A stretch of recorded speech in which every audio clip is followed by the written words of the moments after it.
Gonna All right, I think we're good. Let me It's our boomer. He's here. test. He has to be walked through the streaming setup every week. All right, we're here. Yeah, we're doing We're it. there. Let's go. We're here. Oh, wonderful, wonderful. Oh, right. Bagpipes are low. Less bagpipes, please. I Yeah, can't. I think you could turn the bagpipes up. They Can we have a sound little flat recap, to me. Pix? Yes, Who am I? I was going to do a little recap for everybody. So, welcome back everyone to GIGGS DnD. This is session 3. If you missed the first 2, VODs are on YouTube. Session 0 VOD is up there as well for basically everybody. I'm pretty sure it all got uploaded.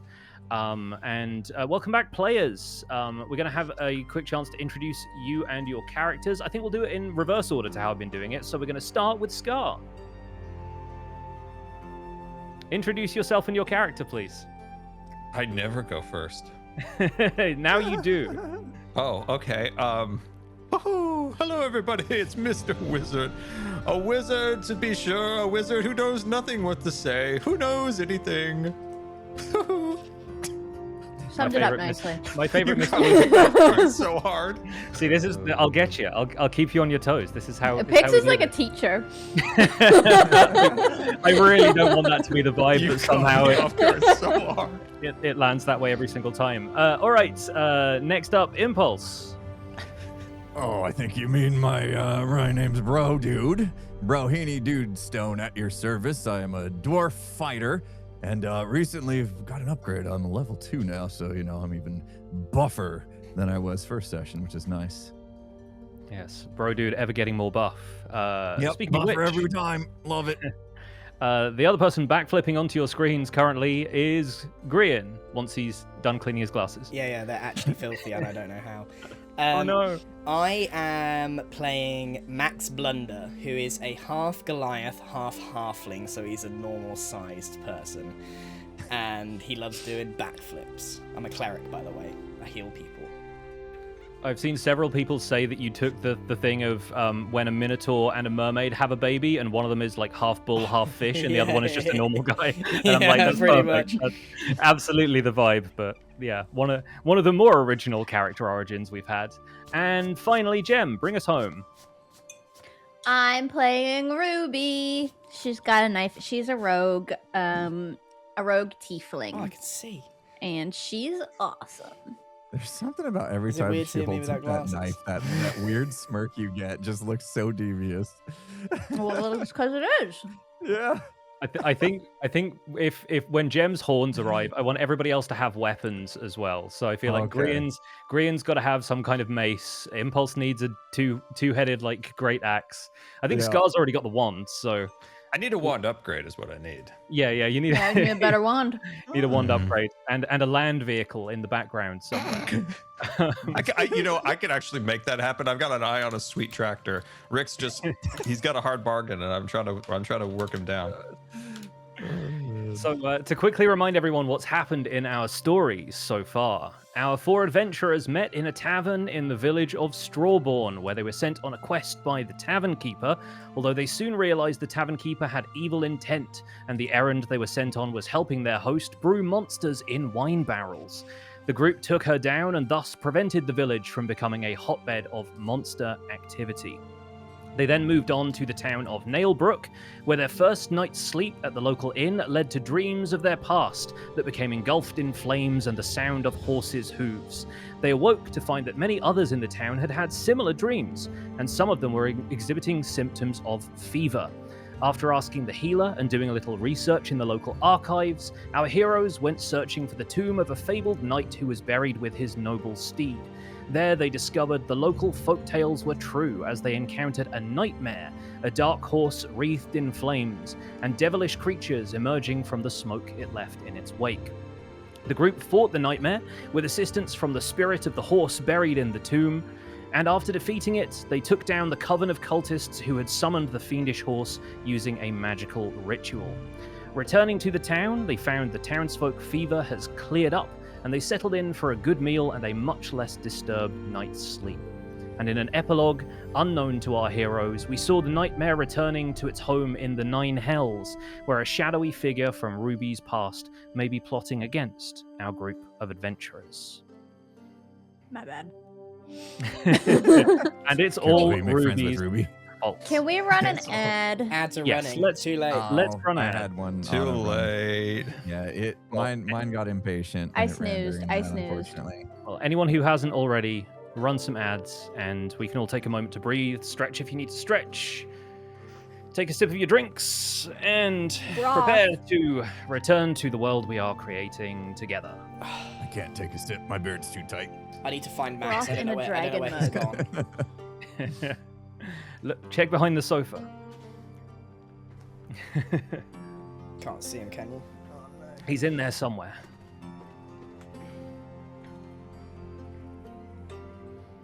There he is. Is that Max Blunder, or was that Max Blunder the whole time?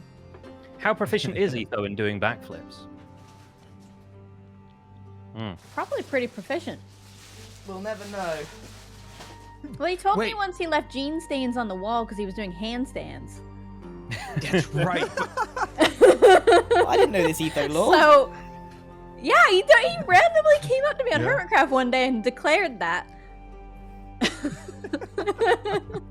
He must have some really dark genes as well to be leaving stains. Or really dirty jeans. I could imagine him doing something really out of pocket like that in a group setting, just doing a handstand without being prompted or Without asked to at consulting all. anyone first. Yeah. Mhm. Yeah. All right. Let's get into today. Do we need to switch to map, or are we good on this one? We will switch to map in just a second, I think. Okay. But for now, some fresh music should be playing. All right. We map? What are we doing? I'm not listening. I wasn't listening. Panic. Panic. Stay here for now. I will let you know when to switch to the map. It is morning in the town of Nailbrook, and the summer sun is already high in the sky. The birds sing sweetly in the trees and on the rooftops. A gentle westerly breeze is blowing. The fishermen by the river have been up since dawn, taking in the morning's catch. The market traders are opening up their stalls, and everyone seems to have had a much better night's sleep. With that in mind, players, between sessions, I've already taken the liberty of giving each of your characters a long rest. So take a second to make sure that your health is back up to full, you have all of your spell slots, etc., etc. I'll be honest, I don't know where my guy's gone. If you go to the actors panel on the right-hand side, Click it. There he is. you should be able to find Max Yeah, Blunder there I'm all in the good. players folder. All right. And I'm going to switch us over to... 1 second. Where's it gone? Ah, yes. We're going to switch scenes, and if everyone wants to switch over to the map view, we'll be able to see Mr. Wizard's bedroom. where our story begins. Hello, everybody. We see the Cat's Tail Inn, where our group of adventurers is once again making their way downstairs for breakfast, except for one. Mr. Wizard has been up for an hour already, magical thoughts filling his brain as they so often do. He has produced some chalk and drawn magical symbols on the floorboards, and a bundle of incense is already beginning to smolder in a small brass stand, no doubt produced from his satchel of trinkets. Mr. Wizard is, after many long hours of magical guesswork and following up on several hunches, casting the spell Find Familiar. What do we hear Mr. Wizard muttering under his breath as he works on the ritual? Alakabdan, alakabam, alakahoo, hala. Find my old friend, be back. Ah, alas. What is this convoluted spell of incense? This whole room, my head is spinning now. Mr. Wizard has unfortunately forgotten his spells. And he's trying to remember how to crest his familiar, to bring his friend because he wants to show and tell it with his other new friends. Yes. So, according to the description, all you need to do with Find Familiar is spend 1 hour casting this as a ritual. You have to burn incense worth 10 gold, which is consumed by the spell. And you gain the service of a familiar. But I wonder if there's anything else you would like to add to the ritual in terms of flavor to invite this particular familiar to appear. Ah. A treat. I must prepare a treat. I'm going to place a small treat in the circle. A little snack, if you will. Mm-hmm. With that, I start casting my wand in a swirling pattern, knocking my hat off of my head, choking on the incense. And woo! With that, Downstairs, smoke starts to appear. there's this sort of faint smell of incense kind of drifting down as everybody begins. Everybody's their getting woozy, by the way. Up there. I'm sorry, I'll open a window, I'll crack it. I can barely breathe down here. What's going on, Mr. Wizard? Scar, if you'd like to open up your character sheets, Yes. head to the spells tab on the right-hand side. Let's see. Yep, spells. Yep, and find familiar. And click on Find Familiar. And then just cast the spell. Yeah. Okay. Okay. So the way this is going to look is it should give you an option of what type of creature to summon. It pops up with Celestial, Fey, or Fiend. And if that's not popping up for you, don't worry too much. I can do some of this it for just you. gave from me my side. the find familiar tab with all of the like characteristics of it, but nothing to like click. It just says refund resource. That's the only thing it gives me an option. Okay, that is fine. That is fine. I will handle that from here in this case. What kind of creature is Mr. Wizard's familiar? Cat. All right. So, as the spell completes, there is this moment where you feel the power coalesce. This feeling of creating a niche in reality and magic flooding in to fill the space. And nothing appears in the circle. The ritual completes, and you are still alone in the room. God, gosh darn it, it didn't work again.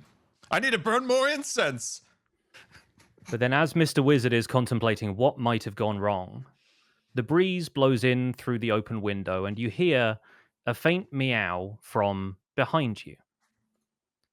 Oh, there we go. What is that? Oh, You turn to see a cat Big stretch. Oh, it's yawning I got it.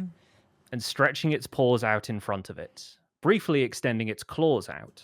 And then it kind of shakes its head with a little flappy noise and hops down onto the bed and then onto the floor into the magic circle and starts gobbling up the treat you have left for it. hot dang, you finally here, little fella. I must show you to my friends. One of Mr. Wizard's long arms, sort of like hands kind of dangling low by his sides. The cat sort of sees this and like rears up on its back legs and tries to like nuzzle into your hand. Ah, good to see you, my friend. It's been a very, very long time. Come with me. I want to introduce you to my friends. While you're heading on downstairs, please feel free to describe what this cat looks like and what Mr. Wizard calls his new companion. Well, of course, we call her Mrs. Cat, and It's right Incredible. there. It's right there. Okay, I'm making sure that Mrs. Cat is under your control at this point. So you should now be able to move The cat is married. Mrs. Cat around. I have so much hair in my mouth. Okay. Yes, Mrs. Cat. Come, Mrs. Cat. Mrs. Cat. What does Mrs. All right, Cat look like, Scar? so I can control. Oh, I can control Mrs. Cat now. You can, yeah. What does Mrs. Cat What look does like? it look like? Mrs. Cat has many different features. Mrs. Cat has little tussles on the top of her ears, like a wildcat, like a caracal. Mrs. Cat also peculiarly, its coat changes with the cast of the light. Mrs. Cat sometimes is a darker color, and then with a turn is a little bit of an orange tinge, just like a tiger eye rock. So Mrs. Cat does look a lot like a tiger eye when you like turn the rock around. Now it like changes color with its fur. I love that so much. That's incredible. So you almost got like a pearlescence to this cat. Yes, Um, exactly. and it behaves otherwise like a perfectly normal cat. But in terms of the spell Find Familiar, you can send it on little errands. It will basically stay around until you dismiss it. Or if it happens to take damage, it will basically disappear, and you can resummon it later by casting the same ritual.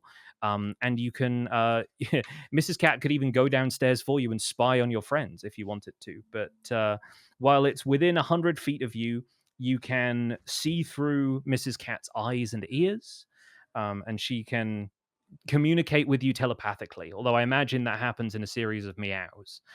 We can decide later whether she has like a voice or if Yeah, she I'm just kind thinking that improving out this cat is I didn't think about it ahead of time at all.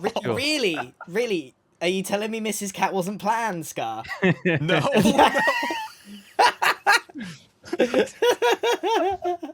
No way. I've been a bit of disposed lately. I haven't had a lot of time doing a little improv action here. But I like great the improv. idea of like a tiger eye rock. Like That's if very good. the That's very coat of a good. cat. Yeah, no, that's perfect. That's perfect. All right. Excuse me, Mrs. Cat. I will feed you when you get food. You're not married to the cat, though. You're not Mr. and Mrs. No, because then she'd be Mrs. Wizard, surely. True. Yes, exactly. All right. So Mr. Wizard, at last, after an hour of sort of, you've heard that the rest of you have heard the stomping around upstairs and the sort of various sounds Mr. Wizard has been making while he tries to conjure this cat for the ritual. But at last, accompanied by a cat, Mr. Wizard makes his way downstairs. I've also been clawed by the cat, and I'm bandaging my arm. Which is hilarious because you control the cat. Yeah. Oh, Mr. Blubber. They control themselves. We can only apply requests to a cat. Who's the cat? Oh, it's Mrs. Cat. How'd you get a cat? Do we need a cat? Well, did you smell those incense? Yeah. You summoned the cat? Of course I summoned the cat. The cat's been off and on an adventure. I had to summon her back. He's a You wizard. couldn't have done that Excuse me. yesterday? I've never seen a cat in my life. Explain to me, what is this creature? What does it do? Mrs. Cat looks at the little man and takes a step back. She has never seen a dwarf either. Wait. You're a wizard, right? And you can cast fireballs and all sorts of things. And you used your magical powers to summon a cat. Of course, it's a delightful companion, and a companion that takes care of themselves, unlike other creatures you have to feed. Can the cat... Can I pet her? Do you control the cat? Yes, you can. Do you I control can the cat? apply requests. I can request the cat to do something, but one can never tell a kitty cat So, what to do. just to clarify, because I don't want things to get weird, if I scratch the cat, I'm not scratching you.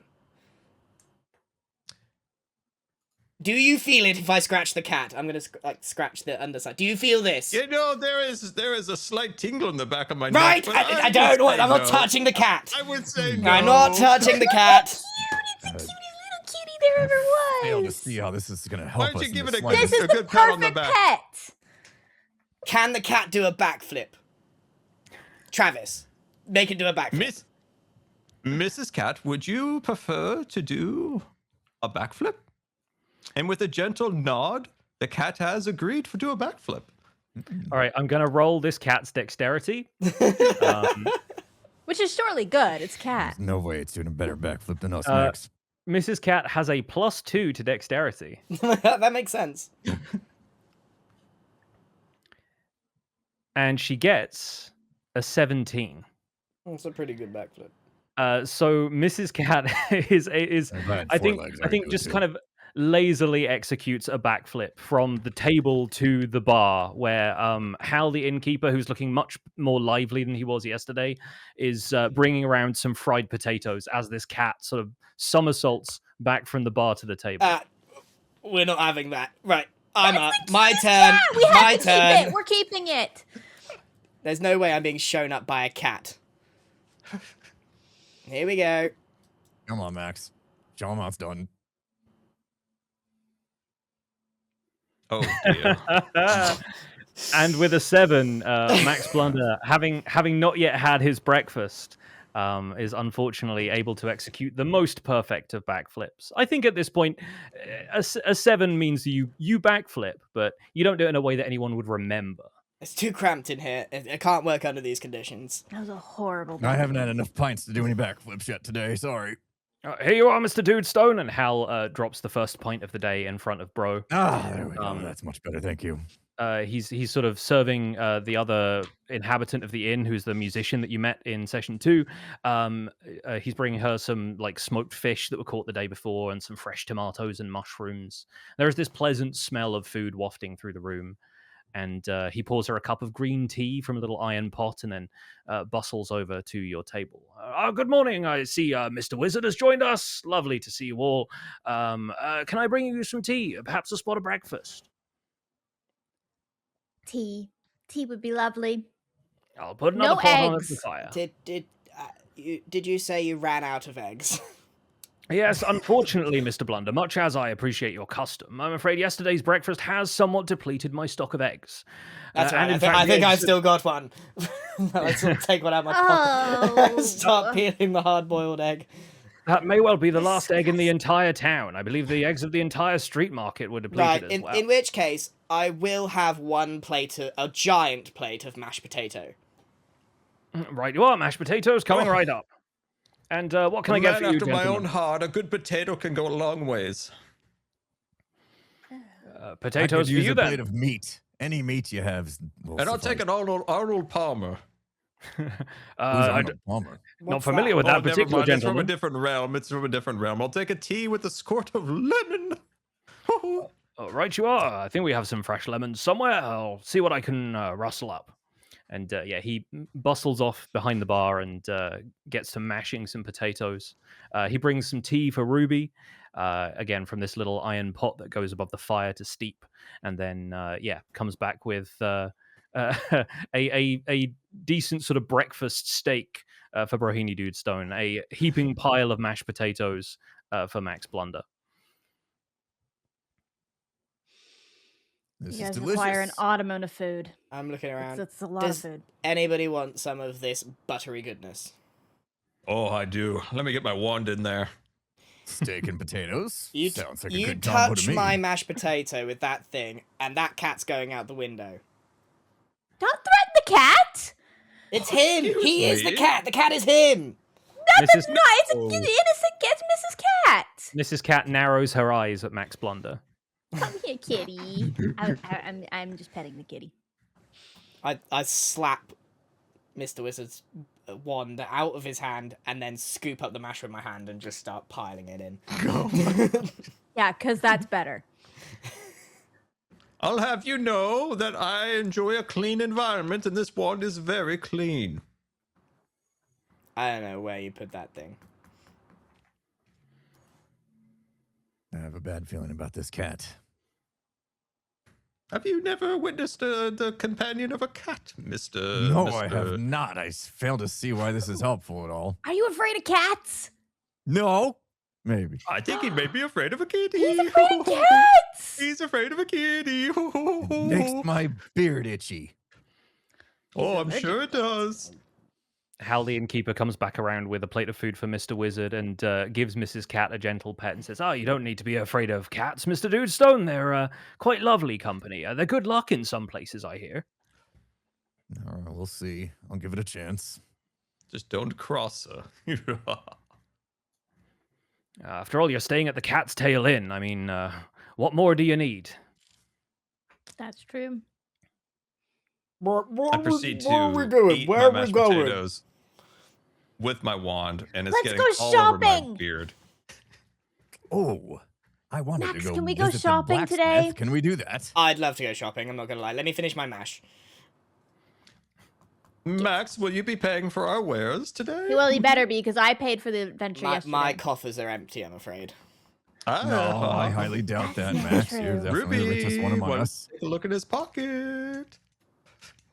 I could look in his pocket, but I know he's lying already, so I don't need to. Well, Right. somebody needs to pay. All done. Chug down some whatever grog is in front of me and then stand up, squeaky chair. Shopping time. Let's hope that they've got something good to buy. Before you guys head out the door, Hal sees that you're stepping out for the day and says, "Oh, I mean, if you're about your leisure today in the town, I've honestly I've heard a few rumors lately that well, these are local tales, you understand. But I was thinking about the egg situation, and if local tales are to be believed, there are some pretty spectacular wildfowl to be found in the hills north of town. I remember another party of adventurers came this way, and one of them went into the wilds alone and came back with a huge egg. A single egg, mind you, but it made an omelette fit for a king. It'd be quite the event to make a breakfast like that again. I'm assuming that you're shipping out with the rest of the caravan headed for Mythreach tomorrow. Magic egg? Now, it might be magical for all I know. It certainly made a decent omelette. A caravan? To Yes. Mythreach? Tell me a little more about these eggs. Why are you stuck on the eggs? Well, I'll tell you about the eggs first, but I have to say I confess to know very little. They're giant and blue, perhaps the size of maybe 20 eggs or more in a single shell. Quite remarkable stuff. There was a group of adventurers came through a little while ago. It must have been, I don't know, 3 months maybe, but I expect the creatures are still there. They lay some prodigious eggs up there in the hills. I won't lie to you, group, squad. We have a new top priority, and it's a giant egg. I thought we were going to go shopping. Shopping Under first. your On the coin. way, on the We way. can do both, can't we? There's plenty of shopping to be had in the town, and I mentioned, yes, you seem to be curious about the group that was leaving town. Mythreach holds a summer tournament, midsummer every year. Adventurers of your type often travel for it. I'm sorry if I was presuming too much, but I thought that you might be headed in that direction. The caravan is leaving bright and early tomorrow morning, and they often pay well for company and protection on the road from adventurers like you. So they might not even charge you to, ride the horses a little bit. They might, effectively pay your way there. Ooh, Guys. protection, you say? That could be our next job. We all want an adventure, right? What Everybody's if we adventure? hatched the egg and started our own God. farm? If we got enough eggs and bred these giant chickens, we could become the biggest egg merchants in the land. Just Max, gonna... are these really your love goals? it. Okay, I'm in. Egg. I know a great man that can help us with a chicken coop. Do you have a chicken coop guy? I got a chicken coop guy, yes. What's his name? The caravan leaves Pardon? tomorrow, so why don't we go fetch an egg, do some shopping, and then toddle off to find somewhere to hatch these things. At Brilliant the plan, chicken Max. man's house. Love it. Okay. All right. So with that, the group steps out into the street, and this is much the same as before. You guys can move around at your leisure. You can drag your tokens around where you will. Scar, you obviously have the option to control Mrs. Cat as well. Let's head to the store. Where is everybody headed? What are you guys out to buy? Blacksmith. Let's just see what they have to offer first. So where should we go? General store? Yeah. Bro can go to the blacksmith separately if he wants. This is Yeah, I'm going to go do a little perusing. Feel free to join me if you want. you guys can meet up with Bro later. So, at the general store is a robust-looking building with a market awning on the outside. There are a few dried ingredients in barrels, and inside you find shelves stocked with various practical supplies for adventurers and townsfolk alike. In world terms, these are lengths of rope and chain, blankets, parchment, lamp oil. There are jars of various alchemical catalysts and ingredients that wizards might use for spellcasting, etc., etc. In game terms, if you want to open up your books, you could reasonably expect to find anything from the adventuring gear list that appears on page 223 of the player's handbook. He's got book pages for us. Yes. And Off the while top of his head. while you're looking at that, it's not off the top of my head. I have it written down. Trust me, I'm not that encyclopedic about D&D. But while you guys are having a peruse of the goods at the general store, maybe we can go over to the blacksmith and we can see a little more of Broghini Dudestone. And for that, we can actually go over to a different scene. If you'll bear with me 1 second. Mrs. Cat, go keep an eye on Mr. Bro. So I have set this up so hopefully everybody should be able to see Bro's character token on the screen now that I've changed the scene for everybody. So is that showing up for you guys? Not loaded yet. There it goes. Yep. Got it. All right. So as Bro heads into the blacksmith, you see a plume of smoke rising from the chimney above the blacksmith, but it looks a little different to yesterday. Yesterday it was a billowing black cloud, and now it's more of a calm, hazy grey. And the inside of the forge is sweltering hot. And as you enter, you startle a human boy who's no older than 16 by the look of him. He yelps and loosens his grip on some pliers he's using to hold an item in the flames of the forge. And opposite him, the dwarf blacksmith cries out in frustration, and her hand darts into the forge, pulling back a piece of heated metal held between thumb and forefinger. She thrusts it back between the pliers and clamps her other hand over the handles. Says, "Careful, Robert, or for every customer we'll sell to, we'll lose another piece." And she shakes off her hand, but you can tell that this red-hot metal barely bothered her as she touched it. And then she turns, seeing Broghini Dudestone, and says, "Oh, a customer. Welcome to my humble shop. Blythe Goldfarrow at your service. What can a smith do for you today?" Oh, I didn't mean to startle the boy. That's very impressive work you do here. I am just curious to see what y'all are forging up in here, because I've come in search for unique weapons, if you will. And I've seen, the normal things, obviously hand axes and swords and that, but they wouldn't perchance have anything unique that maybe not everyone has seen in their passings, would you? As you ask this, I want you to make a perception check for me. Okay. Forget how to do that. Head to your character sheet. In the list of skills, perception is just under halfway down. And if you shift click, it'll just roll it without the pop-up and everything. Yeah. Okay. Oh, that's unfortunate. Yes. Not again. And she takes advantage of him and steals his book. That was a 2 for those who can't see. Yes, yeah. Please do call out the numbers on these rolls as well. That's super helpful for people.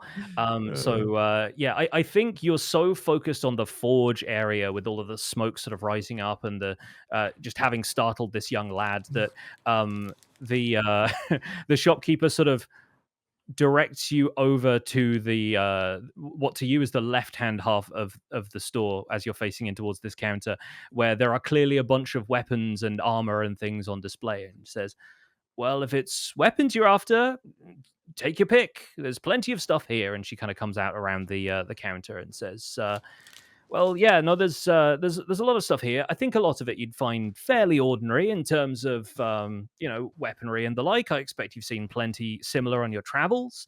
I do, of course, specialize in things of dwarven make, but as a kinsman yourself, I have no doubt that you'd probably understand this stuff just as well as I do." It is an impressive assortment, but as you say, fairly common in my passings. And not in the market necessarily for things I've already seen, if you get my drift. Yes. And as you're perusing the wares here, you hear the shop door move, and you sort of turn to see the source of this sound, and there's this tall human stepping across the threshold.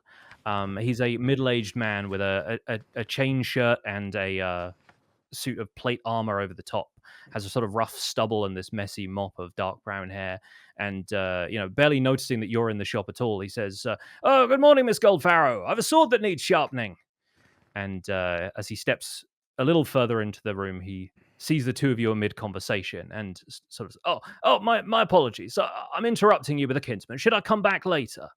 And Blythe the blacksmith is already sort of heading over towards him, stepping around the rack of weaponry, and says, "Oh, not have you got work for me now, Sir Alwyn? We're just talking shop."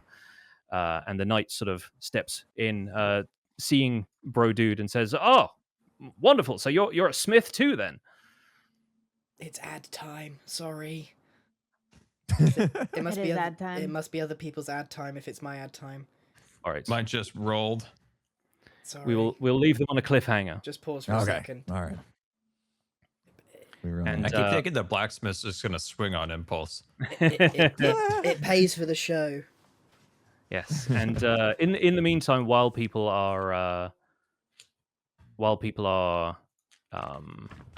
seeing the ads, I will be able to show you guys another little handout I have for this guy.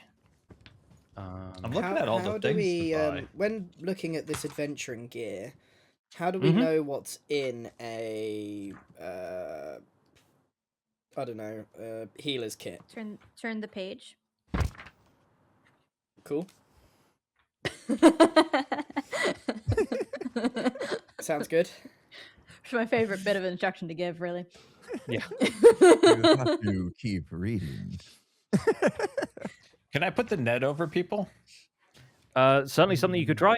Yeah. Oh, look at this art. Yes. did this. Thank you so much to Duty. Has been working on some He really, said really cool Duty. stuff for this session. So yes, they're at Kitsune is I, wherever you can find them. So Good. a fantastic piece of art for this as yet unnamed stranger. Although I think the blacksmith may have mentioned his name.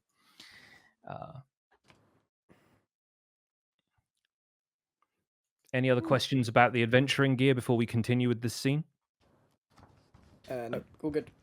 I'd like to buy a hat for my cat. It's not us yet. Oh my Scar. god. Later. We can I'm looking definitely for a hat. we can definitely get you a cat hat. Yes. But yes. This knight who's just walked in has assumed that Broghini Dudestone is a smith. Yeah. He says, so you're a smith too, then? Well, I don't work here, if that's what you're implying, but I have been known to dabble in some smithery. Oh, good heavens, you're a Renaissance man. Although now I'm seeing those finely honed arms and thinking, yes, you're probably something of a fighter, are you not? That indeed I am. I do enjoy swinging an axe from time to time. And quite a mighty axe it is.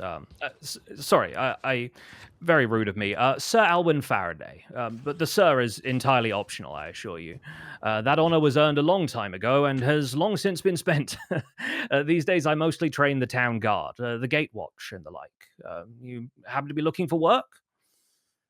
Well, I mean, not necessarily. My party is out for looking for adventure, if you will, and we actually are planning on leaving tomorrow on an adventure ourselves. Oh, you headed to Mythreach perhaps for the tournament?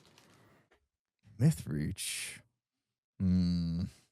Yeah, they. No, honestly, I didn't pay attention to the conversation. I was just gonna tag along. Yes, no, I've had conversations like that myself. Such things are mere details to folk like you and I. And, I was headed that way myself, actually. My business here in town is mostly concluded, and they give me a little time to go and stretch my legs. Speaking of which, I confess it has been a while since I had a real test of my mettle. I don't suppose you'd be interested in perhaps sparring? Oh, I always am up for a good fight. I dare say you've had some experience, but I imagine in my advanced years I could teach you a thing or two. Although, forgive me, I've no real read on the lifespan of a dwarf. But to me, you look young and healthy, so I imagine we'll be pretty well matched. Indeed. I would love to. Very well. The practice yard should be free at this hour if you want to accompany me there. All right, let's go. Okay. And with a nod to the blacksmith, and he sort of drops his sword off on the counter, Alwyn gestures to the door, and the two of you leave, and he sort of walks you through town towards the practice yard where the guards train. All right. With that in mind, we're going to conclude this scene here, and we will revisit Brodude and Sir Alwyn a little later. But now, back in Nailbrook, or back in the rest of the town, at least, let's check in with the crew who's over at the general store. Mr. Wizard is perusing all of the animal hats, I think. I'm in the animal section looking for a great hat. There's definitely like a pet store sort of section of this. Yeah, there's like, various, like, whether it's wizards, familiars, or just animals that people are bringing with them. Beastmaster rangers often kind of stop through needing treats for a bear or a wolf or something like that. So a cat should be, something they can accommodate, yes. What is everybody else looking for? Does anyone else have anything on the shopping list already that I can help you with? I'm looking at fine clothes. Ruby saw some really nice clothes and she really wants them. Okay, so that'll run you 15 gold pieces according to this. Is that something Ruby wants to cash in? Ruby wants to buy. Fantastic. Can we pretend it's a really nice dress? Oh, we absolutely can, yeah. How do Mr. Wizard and Max react to Ruby walking around with sort of a dress over one arm, being like, I will have this? I'm not paying any attention at all. I am currently perusing a little glass cabinet with some holy symbols in it, and I'm looking very intently in it. Interesting, okay. I look over at Ruby. Ruby! Wizard! Dress! you- Look! Oh, great. That looks fantastic. Ruby, would you mind spotting me 5 gold? Yes, I would mind. Max has all our gold. Oh, that's right. Carry on. Thanks. My ears Max, pricked what up. you looking at? I just my ears pricked up. You're our gold. Sorry. What? Yeah, our gold. I just turned. Yes, Max, I you'll be turned back and purchasing ignored. a hat for a cat. I turned to the general store person and say, Proprietor, yeah. Proprietor, I'll have 2 potions of healing, please. Oh, right you are, yes, absolutely. Anything else I can help you find? Expensive. I told you we had all the money. So potions of healing are 50 gold each, so that'll be 100 gold total. Mm-hmm. And a hat for a cat. Do us a deal on the hat for the cat. Sure. Why have you got hats for a cat? Listen, a lot of folk come through town. Everyone has all sorts of needs, and I'm here to cater to those. I saw you perusing the holy symbols. Any inclination towards the spellcasting arts? Yeah, it's strange that you have my symbol in here. And I was just curious how much these are. Oh, I'm surprised you don't have one already. If you're, you're already one of the clerical sorts. Yes, I'm wondering why specifically mine is here. Doesn't hurt to have another. Which is it? The paintbrush. Oh yes. Oh yeah. The symbol of Bros. Yeah. No, that's fairly common. I mean, the arts and entertainment often appeal to folk of a clerical sort. Generally, sort of healing through laughter. That sort of thing. Well, yeah, I have an amulet, but this one's an emblem.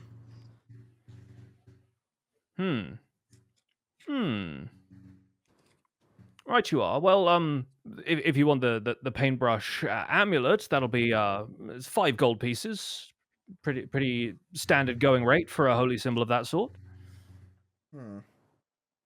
He has so much money. How much money do you have, Mr. Blubber? You can have 10 gold each. Oh, it's a generous. Really? That might be 10. the nicest thing he's ever done. Considering how much gold I think Max has, he's handing out pocket money at this stage. But yes, if you want to subtract 20 gold from your inventory, if anyone needs I'll a throw them reminder the on coin. how to do that. Yeah, I got it. I'm just going to make it what I would spend on the dress.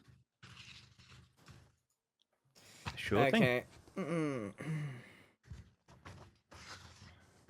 I noticed we could buy an airship. What? Where? What? What? There's a sign over here. There's a book here talking about it's an airship salesman. Do you see an airship round here, wizard? I don't think even the folks at the carriage works have that kind of technology on display. You'd rather consult the gnomish artificers at Mythreach for that kind of thing. Are you done shopping, Max? Can It's, I? 2 health potions, 1 holy symbol, 105 gold pieces so far. And the cat hat. And the hat, I think we can. Honestly, we've had a hard time moving them from the shelves. We can throw that one in for free. The dress, however, 15 gold. There you go.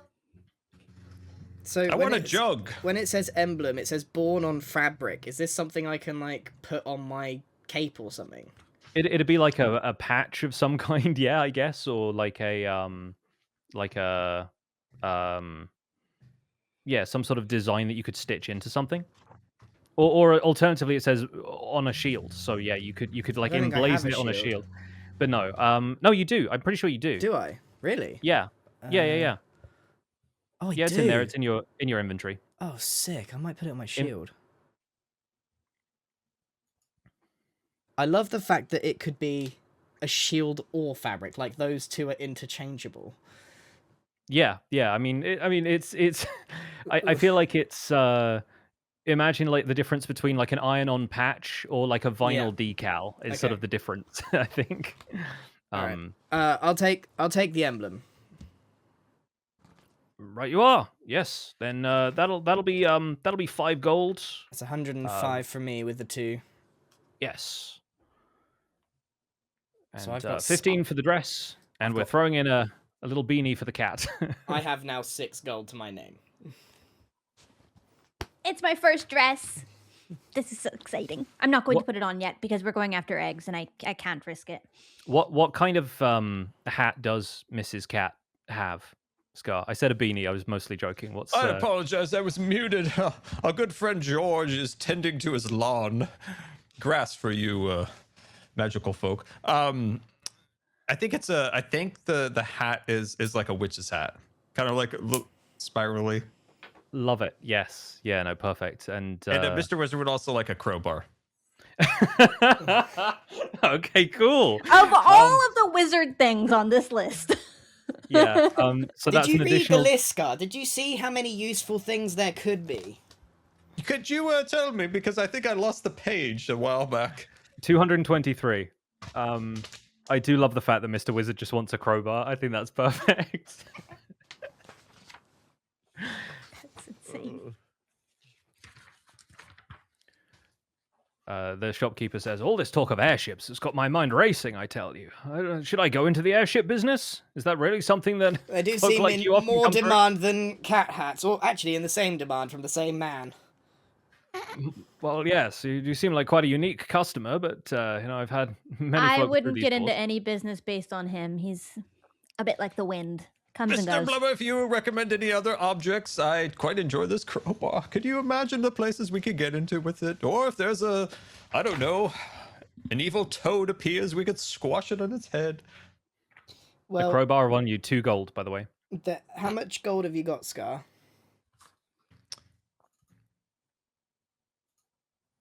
I have. Is it 25? Yeah, I have 25 gold. You should buy a lamp because you're always blind.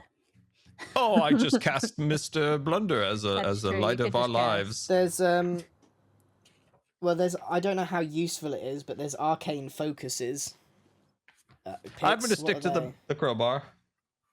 Mr. Wizard does have his arcane focus. He's got his wand. I think that's okay. what he's using to cast the spells. Right. Okay. He did drop it on the floor. but when he's able to pick it up again, I think that's Max batting it out of your hand. I think it automatically returns to Mr. Wizard's hand every so often, like a lightsaber using the Force. Should we buy something for the small man? No, he's got his own gold. I'll get it. Right, and one map, please. Oh, you Can want a he map? read it? Map of the realm. Right, that'll be a single gold piece. There we are. Right, down to 5. Right, we're done here. This is for food. Do we need to add this to our inventory, or are you going to do that? I will do that for you. So to recap, we have 2 potions of healing going to Max. Let me quickly find that in potion. There we go. We've got 2 of them. 1, 2. Great. We have a map. When it says 2d4, is that Yes. 2 times your dice plus 4? D4 is the 4-sided dice. So, so One that looks but like it would 2 hurt. of those. 2 of those, basically. Yeah. So So it could- so maximum 8. And lowest 2, plus 2 it Yeah. says. Okay, so the lowest it could Yeah, be plus is 2. 4. So yes. Okay, and the And maximum the it highest could can be be is 10. Okay. 12. Yeah, 10, yeah. Okay, that makes All sense. right. I think potion of healing is a good idea. I'm so happy with my dress. It's lovely. Can I go to the jeweler? You can. Bear with me 1 second while I drop some fine clothes into Ruby's inventory. I'm not going to wear them yet. They'll get all There dirty we in go. the egg hunt. And then yeah, that's Ruby taken care of. Mr. Wizard wanted a hat for the cat. I think we'll just add that as flavor. Am I missing anything else? The crowbar. You wanted the crowbar as well. The crowbar. I love the crowbar so much. And It's then I've added the emblem on my shield, but I don't know if that is just flavor. yeah. Again, we'll just kind of flavor that in. But yeah, good that you have a holy symbol on your shield. That's very, very nice. Okay, fantastic. So Ruby splits off from the party and heads to the jailer. The jeweler. Sorry, Very the jeweler, different. the jailer. Yeah. So yeah, I think Broghini Dudestone has already left the blacksmith. So at this point, Bro is sort of out of the picture. We'll kind of put you over there for the moment. And yeah, Ruby, you head on into the jeweler. It's the same gnomish shopkeep who you met previously. It says, "Oh, it's you again. Hello. Well, welcome back." Hello! Ruby sort of skips inside and lays a garnet on the desk. How much would you pay for something like this? Oh my words. I think yeah, flawless. Look at that. And yeah, she takes out like the little jeweler's loop and starts kind of examining it for any flaws and everything. It's like, no, that's quite well cut as well. Don't see many of these too often. I think I'd give you 100 gold for it. 100 gold. I don't know anything about gems, but that sounds like a lot of gold. Deal. Fantastic. All right. Happy to take it off your hands. And she writes you up a little like receipt for it, basically. And yeah, counts out 100 gold in like a little pouch and hands that over to you. So feel free to add that to your inventory and we'll remove the garnet. Nice. Myra, it's Okay, kind of back trail. outside. Am I able to like trail behind and just interrupt? Max, as you head out to the river, as you're sort of walking along the river, you hear from just beyond the wall, just kind of like down where the level of the river is probably like a little bit lower. There's like a 6-foot wall and then the river. You hear a distant quack. Oh, but like by under the bridge, or sort of yeah, a little bit further back down the path, you sort of hear this sort of echoing like. okay, I sort of turn and immediately lock eyes with a rather strange-looking duck. Yes. I will drag the duck into play here. Give me 1 second. There he is. Once again, thank you to Duty for this incredible illustration. I sort of put my arms over the wall, look this duck straight in the eye, and say, "What do you want?" The duck flaps its wing in a way that looks kind of like beckoning. In which direction?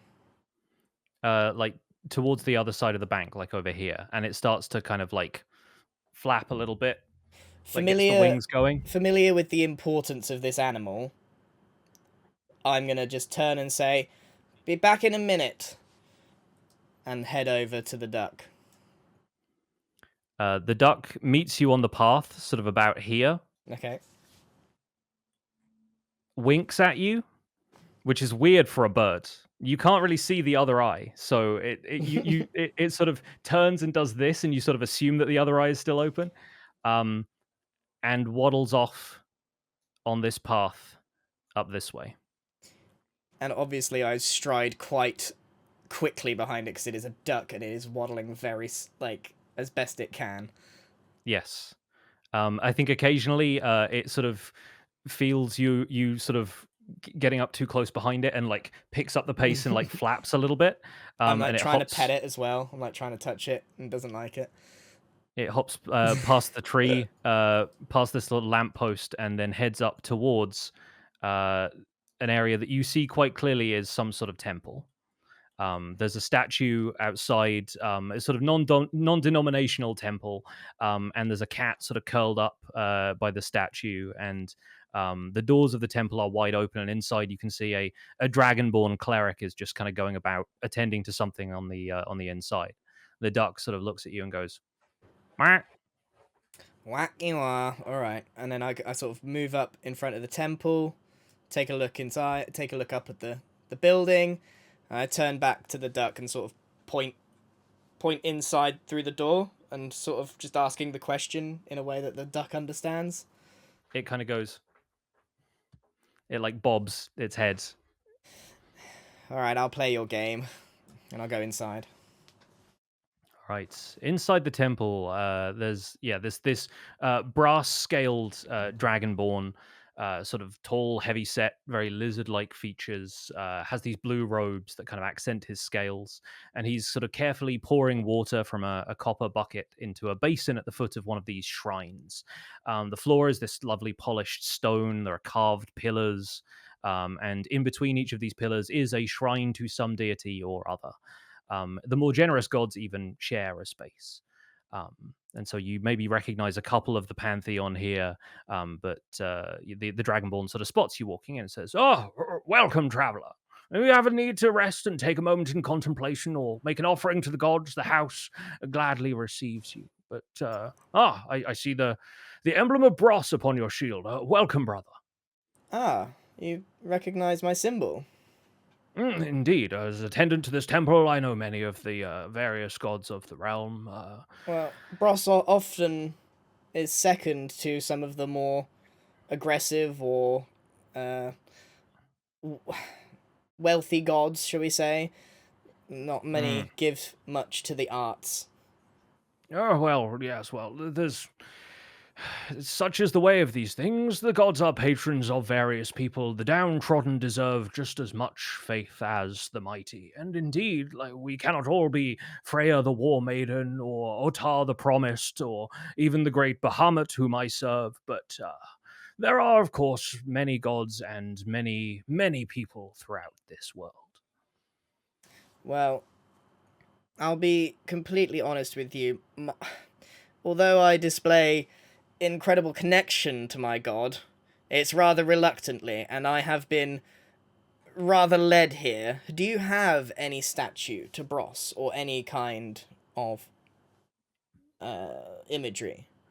Oh yes, the brush and palette should be just around here in this corner. And he sort of points you towards an alcove where, carved in the stone of the sort of alcove, is this sort of paintbrush brushing a shape onto this palette.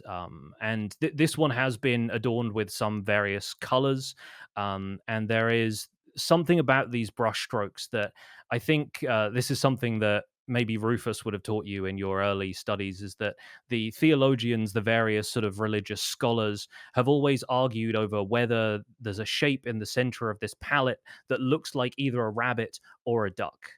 And this is part of like a schism in the followers of Bros for a while. Nobody could decide whether it was the rabbit or whether it was the duck. But eventually it was all sort of patched up, and everyone sort of decided they were arguing over very little. But yeah, the palette and brush is quite often the symbol of Bros in shrines such as this. Okay, so I'm gonna go and have a look at these brush strokes, sort of squint. Am I making anything out here?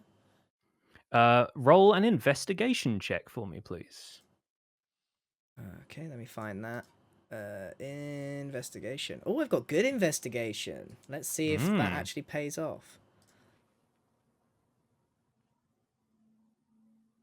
That's not too bad, I guess. 14. Yeah, with a 14, I think you're definitely on the duck side of things, which makes your new companion slightly more curious as a factor. But yeah, there's something about like the shade of green that looks very similar to the sort of mallard green head that the duck has, and there's a flash of blue that looks like the blue sort of tint to the sort of patch on some of its feathers. And yeah, is there anything in particular that you're looking for in communing with the holy symbol of Bros? Well, I guess I could be looking for some guidance, because I'm feeling a little lost.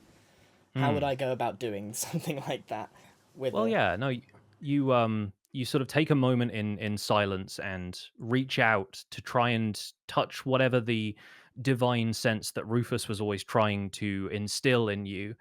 And it's odd. You feel a pull back towards the doorway, but when you turn and look through the doorway, the duck is just sort of standing there, like idly kind of scratching at the ground outside the temple doors. But this confuses me, because normally the duck leads me somewhere and then goes off somewhere. So the fact that he's still here means there's unfinished business. Yeah, So I think Max feels that quite clearly, that there is something else that this duck wants. So I'm gonna look at the duck and just be, because I hate all this imagery. Like Maximo is quite impatient. And he just goes, "What do you want? Whack."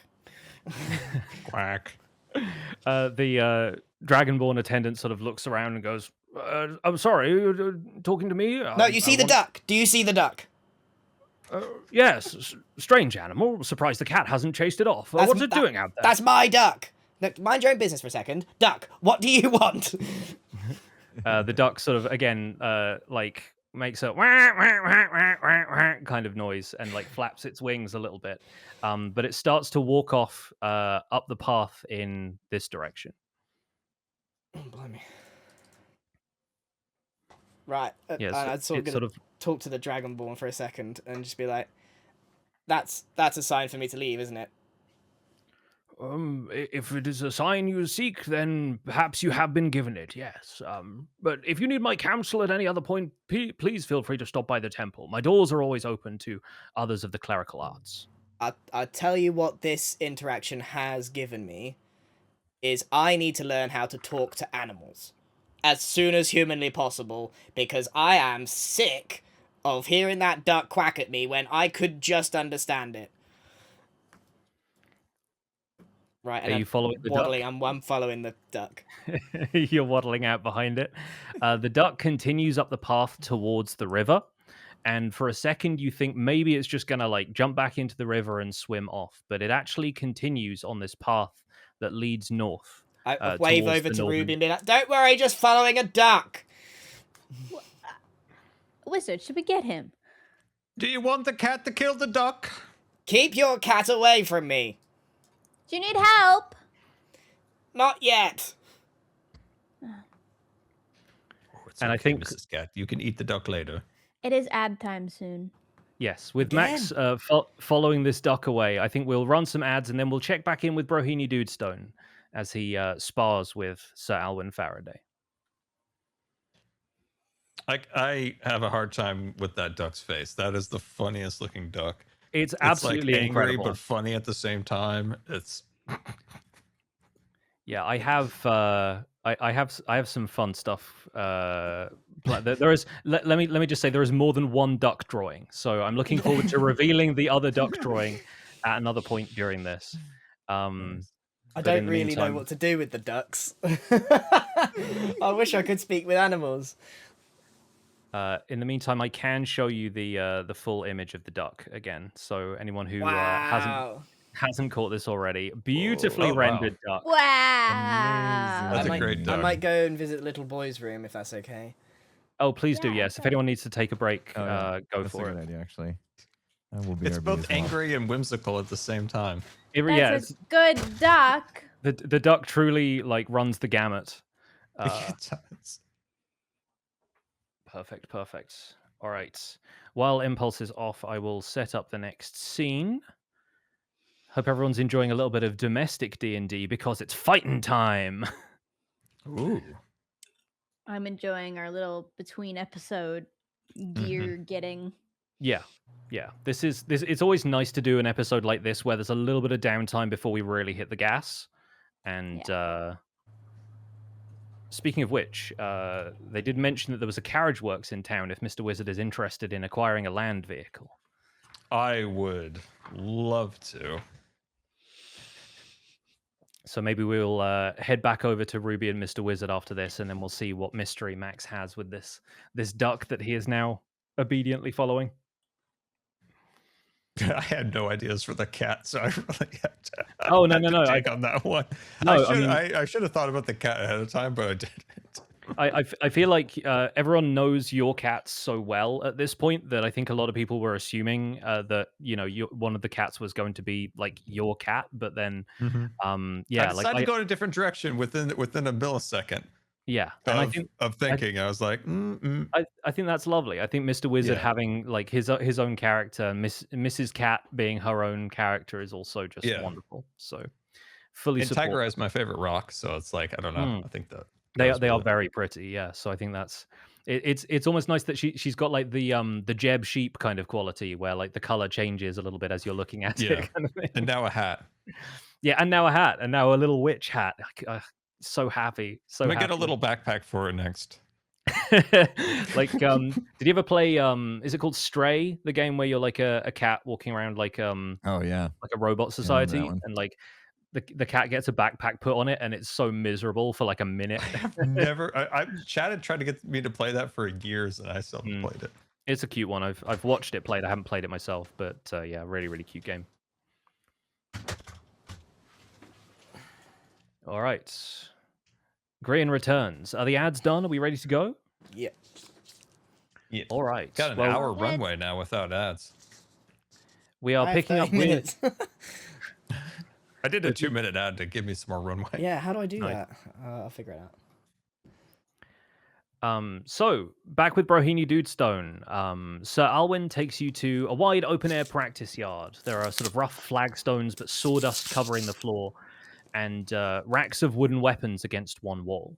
And so he's going to head over here to where the weapons are stowed, and yeah, picking up a wooden longsword from this rack over here. He says, "Well, I've no intent to test the sharpness of your axe, Master Dudestone, nor do I want to send you to the healer. So we'll spar with some of these wooden weapons. That way we can hope to only come away with bruises. Find one with a weight that suits you." All right. Sounds good. I'll go over here and I will take a look. What And do we have in here? he wanders into the center of the yard and just sort of casually waits for you to take up a fighting stance with whatever suits you. Yeah, there are a few like wooden great axes. You pick one up, sort of heft it, and the weight feels unusual, but like it's close enough to the weapon that you currently wield. All right. I suppose this will do. All right. I actually have a couple of wooden swords made up that we are going to use for the combat. So I'm going to drag that into your inventory, and I'll take the liberty of quickly equipping that for you. This is only going to do 1d4 damage instead of 1d12, mostly because I don't want you to actually kill this guy. But yeah, he is going to equip a wooden longsword. Okay. Grian, you eat an ice cream cone of sword. It's not my segment. He's got a cornetto, bless Sorry, him. am I Oh, distracting? wonderful. I'll just go. No, you're good. You're good. Not at all, not at No, all. it just caught me off guard. That was so funny. I was just wondering what Scar was laughing about. 'Cause All right. And having created an encounter, we're going to roll initiative. Okay. So I'll roll that for Alwyn. Oh, he got a 16. All right. You remember where to find initiative? I gotta remember. Is that the INT at the top? It's the initiative is Oh, it's underneath that. your armor Okay. class. Yeah, it's right I there. got it. I got it. Here we go. Rolling a. I thought it was gonna be a 1 again. Oh, 13, and it turns to be +2, 15. for a total of 15. So he goes just before you. But yeah, he's going to say, well, now is the time as good as any. How about you? And he swings at you with his wooden longswords. Oh, and he critically fails. Oh my Okay. goodness. I will reveal that to everybody so you can see it in the chat as well. But yeah, he steps up and stumbles on the courtyard. Just like a flagstone kind of catches him off Wow. balance, and he stumbles into you. And oh, my apologies, I didn't mean to rush at you quite that well. Oh my goodness. Well, I've left myself open to attack. You better press the advantage. And we will move that over to your turn. All right. And now if I go to my great axe wooden, that's the one we're That's using. the one. Yep. All right, we'll give that a go. And I have an 18 Woohoo! plus Oh. 3 plus 2, a 23. 23 definitely hits. So go ahead and roll damage for your great axe. It should be in the little chat bubble above. Where is The, my chat? I'm struggling. Okay. Here we go. Damage. Normal. Oh. All right. Okay, so he takes 4 damage as you take advantage of his stumble and strike back. He says, "Oh yes, no, I felt that. I felt that, Master Dwarf. Very, very good." Yeah, thank you. I've been through lots of training in my day. I was ready for this. Aye, you certainly come at me with plenty of force, I'll give you that. But sometimes just rushing down your opponent what do? What if they can overpower you? The trick is to plant your feet right. Some evasive footwork often makes the difference between leaving yourself open and getting away. And he steps in, closes the gap between you, and swings again.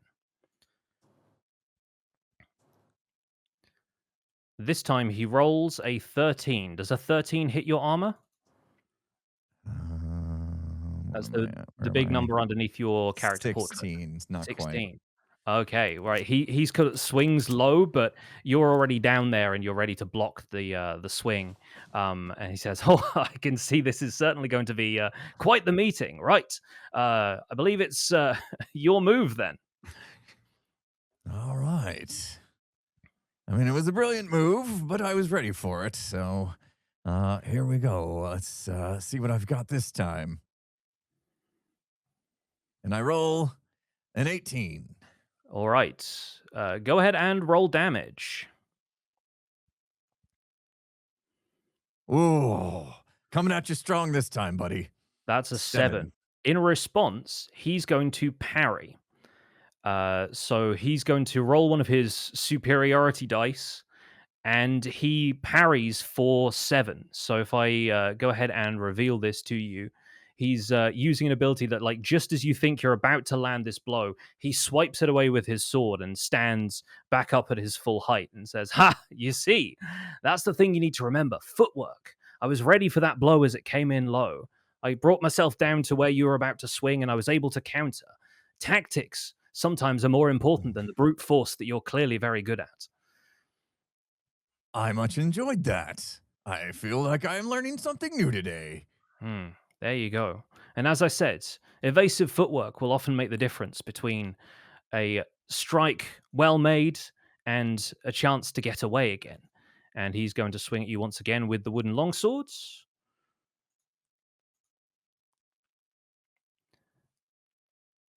And as he does so, he's going to use evasive footwork as well. And so with that, he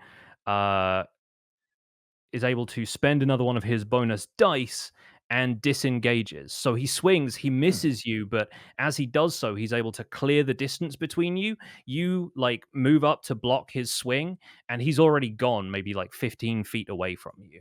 And he says, "There you go. See, it can make a difference. You know, it's about the feet as much as it is about the sword arm. You get a chance to strike, but it's also a chance to create space and prepare for an attack." Very clever, Sir Elwin. I can definitely teach you a thing or two, it seems. Brute force isn't always the answer. Well, it's always worked for me in the past, but I suppose I have come close to death a few times, and some extra footwork may have come in handy. Much appreciate these lessons today. Well, I think we've more to teach each other, so bring it on. And he readies his sword. I'll come at him again with my great axe wooden. And this time, 21. Oh. Very strong today. Let's see how much we can hit for. All right, 5. 21 is good. You make it under his guard, and you can tell that he was ready for another strike, but you surprise him. You feint at the last second and go in with the wooden great axe. You clatter him in the ribs, and he kind of doubles over, half laughing and half in a little bit of shock and winded. And he goes, "Oh, goodness me! Have mercy on an old man." Yeah, never underestimate the power of brute force. Aye, certainly. I won't underestimate it anymore. My turn, I think. And he steps back in, clears the distance between the two of you, and is going to take another quick swing. And this time, will he land? Oh my gosh, this guy is crit failing. Oh my gosh, I think you have winded him, and he sort of he takes a couple of steps towards you, and then sort of holds out a hand and Isn't says, this guy supposed to be schooling him? Yes, he says, "Oh, perhaps my better fighting days are behind me, but I'm glad you're learning, because you could certainly be a better fighter than I before long." What you lack in physicality today, you definitely make up for in the mind. So, no need to be so hard on yourself.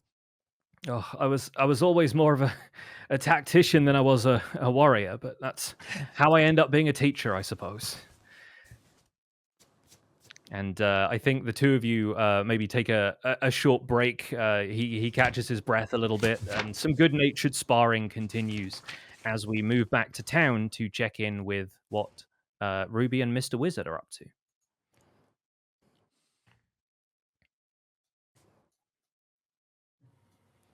We find Wizard? Ruby having just visited the jeweler, and Mr. Wizard and Mrs. Cat enjoying the sound of the river. Mrs. Cat just fished out a fish.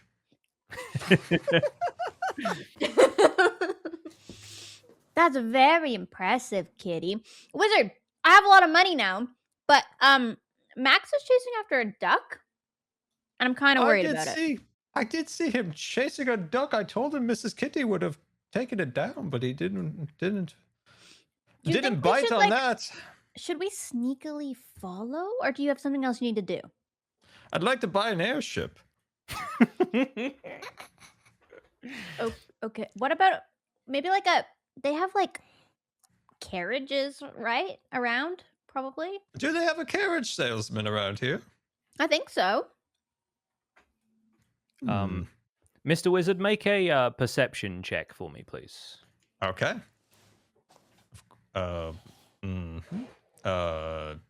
Yes. Oh, actually click the right one. It's a normal, correct?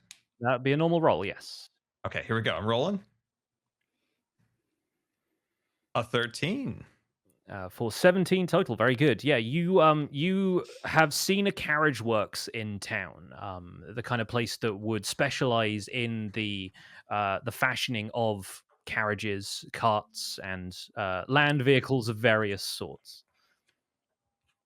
I see it. Ruby, Ruby, Yes, wizard. use your little legs. We're going on an adventure. Okay. It's this way. I can sense a carriage at 1,000 clicks. Is it? Clicks. Okay, yeah. So south of the Cat's Tail Inn, Mr. Wizard makes Whoops, a I'm going the beeline. wrong Max way. will be fine without us, right? Max will be fine. Oh, wind it's came just up. a duck. He can handle himself with a duck. Yeah, he would say something if he wanted us to come with us, right? He would scream. Okay. So Mr. Wizard, Ruby, and Mrs. Cat all make their way over to the Carriage Works, which is honestly one of the nicest buildings in this region of town. It is this fine-looking civic building. It has this porch lined with pillars in like a colonnade, and there's this sturdy wooden cart wheel suspended in the middle, which I think Mr. Wizard would notice as a wheel of pretty excellent quality. As an expert on all things wheels, this is a great place, Ruby. Probably owned by Mr. Cogsworth himself, if I wasn't mistaken. Cogsworth? Oh yes, great carriage salesman. Have you owned a carriage before? Yes, at one time I did. And It's at the what bottom happened of to the it? Great Lake. Oh. I'm sure that won't happen a second time. Go on, Well, get your that's carriage. actually my fourth. The other one's down in the river, and the other one's down a volcano, and one got launched into the outer realm above us. Are you sure you want a carriage? Oh, I'd love a new one. Okay. Is Ruby Knock, going knock, to anybody home? is Ruby going to accompany Mr. Wizard into the Carriage I'll Works? accompany the wizard. Okay, wonderful. In that case, we'll move you over to the Carriage Works, and I'll make sure to add Ruby and Mrs. Cat into the scene. So the inside of the Carriage Works is just as grand as the outside. There's this lovely tile floor as you enter, and a massive emblem embedded into the floor of various like cogs and cart wheels and various like Wow. logo of the Carriage Works here at Nailbrook. There are various attendants. One of them sort of steps out from behind this desk and comes to greet you as you enter. It says, "Oh, hello, welcome to the Carriage Works. My name is Pillsbury. I'm the coach master here. What do we owe the pleasure of your visit?" Oh, I knew a Pillsbury in another realm. Oh, he was a funny fellow if you pinched him in the stomach. Anyway, we are here and inquiring of a great carriage. We need a carriage that can carry both a stout man, a man who likes to do backflips, a cat, and this little lady over here. Wonderful person. Yes. Do you have we get such the a red one? beautiful... Ooh. And you see, further in, there are lots of carriages on display, sort of on various trestles and stands, as though sort of trophies have been arranged. The finest carriages that the Carriage Works offers commercially.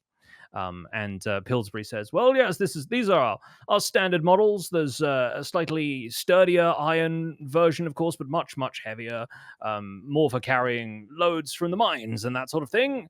But for personnel transport, of course, these are they'll do for people much as they will do for supplies and the like. But we've various covered wagons as well, if you'd like to step through to the workshop." Oh, I'd love to see your covered wagons. Now, what kind of wood are we working with today? Only the finest oak from the Courtesan Nailbrook. or strip-san? Or plain-san? There's a courtesan here and there, and we have a little Nailbrook pine from up in the hills as well. You mixed pine with oak? Oh, we never mix. What do you No, think no, I'm no. a fool? I'll No, take no, a no. solid oak. Of course not. The pine is its own model, you see. The Nailbrook pine is quite sturdy, we have found. When treated well, of course, with the right stain and everything applied to it, it's very, very hard wearing on these roads, especially with the Northern Pass obviously being the majority of the travel from here. You are ushered around the showroom. There's a sort of step into my office kind of moment. Ruby, don't let him trick you. Pine is not a sturdy wood.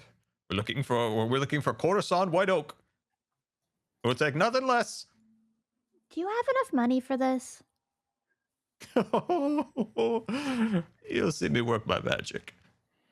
And Hey. Ruby sort of follows along as Mr. Wizard is brought around, and some wheeling and dealing happens. But yeah, various models of cart are shown to you. There are some with like cover and half cover, and like a sheltered spot for the rider. And the attendant is very keen to show you all of the carriages under construction, and the sort of various teams of artisans like gnomish and human all sort of working on the various bits and fastenings and tinkerings that happen with some of the sturdier carriages. And Cool. eventually Pillsbury says, well, if you'd like to step through to our office here, I can talk you through a list of prices if you're interested in purchasing one. Of course, of course. I'd love to get a turret on top of these. Put a nice big crossbow on top. Oh, it'd be wonderful. Well, I think a crossbow would certainly be. Are you looking for siege weaponry? Perhaps you've come He's to the kidding. somewhat the He's wrong place. just a carriage. Right, you are. Right, you are. I'm not familiar with this. Forgive me. I take this so seriously often when He's got a strange sense of humor, this wizard, but he does want a carriage. Oh, what a great carriage. Well, I want a carriage when people see us coming, they take note. Well, absolutely. Well, then you'd probably want a covered wagon. It certainly makes a good impression. You can do what you want with designs on the tarpaulin and so forth. I don't like getting wet, so a covered wagon is a must. Absolutely, and certainly has enough load to carry your companions. As you said, you were traveling with many, not just the young lady here and the. Where's the cat got to? I don't know where Mrs. Cat has gone to. I even had two other companions that are gone, and apparently there was a duck involved at one point. Well, We're quite the party. sounds like you keep some interesting company. Well, let me talk you through our price list. A covered wagon would be the standard model would be 45 gold pieces, 55 if you want the deluxe model. Of And course. that comes with all of the extra trimmings, and we can embroider whatever design you wish upon the side and everything.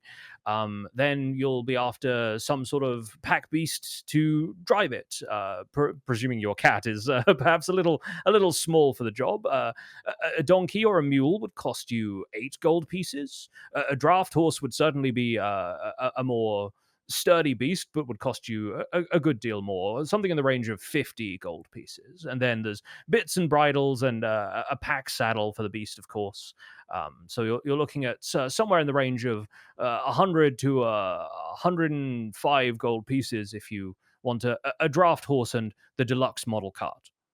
Oh, we want the deluxe model and the draft horse, of course, and maybe throw in a cat scratching post in the back. Oh, well, I'm sure we have some odds and ends of wood that will no doubt amuse the cat. Yes. That'll be so 105 if you're willing to sign that off. We'd be happy to furnish you with a cart. When do you need it for? We need it immediately. We need it for tomorrow.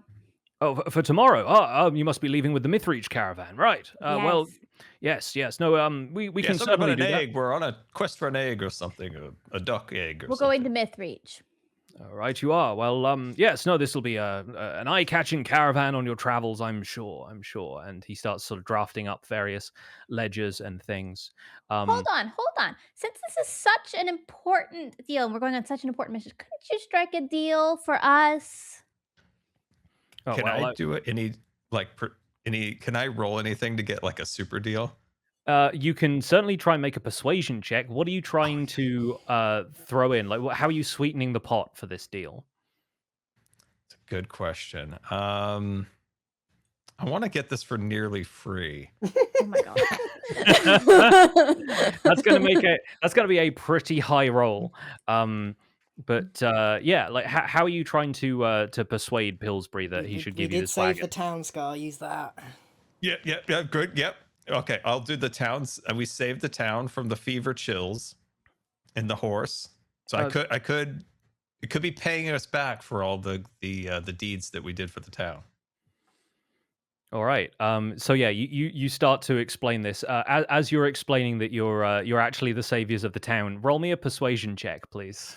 Okay, persuasion. Wait, where is it? Oh, persuasion. Oh my god, I had my key on it. Okay, normal roll. Okay, throwing that. Oh dear. Oh, That's an 8. an 8. Yeah. He says, "Well, this all sounds like quite the tall tale. To be honest with you, and you know, I admit that there is some ring of truth to it. We all had these sort of odd dreams and feverish feelings, but it's just a passing fancy. These things sweep through the town. No. I couldn't possibly allow that to factor into this. I mean, I've a business to run here, you understand, and yes, frankly, I think there's very little else I can do. If you don't have the coin, I'm afraid we can't offer it for anything less. Unless you want to downgrade the covered wagon, at which point you'd be paying maybe 10 gold fewer, so something in the region of 95, perhaps." What if I threw in a fine dress? Ruby, hand over your dress. No, what? That's not part of the... Absolutely not. I'm certainly not going to barter for the young lady's dress. This is not that kind of establishment. Please, show some decency in this place. This is a house of heritage.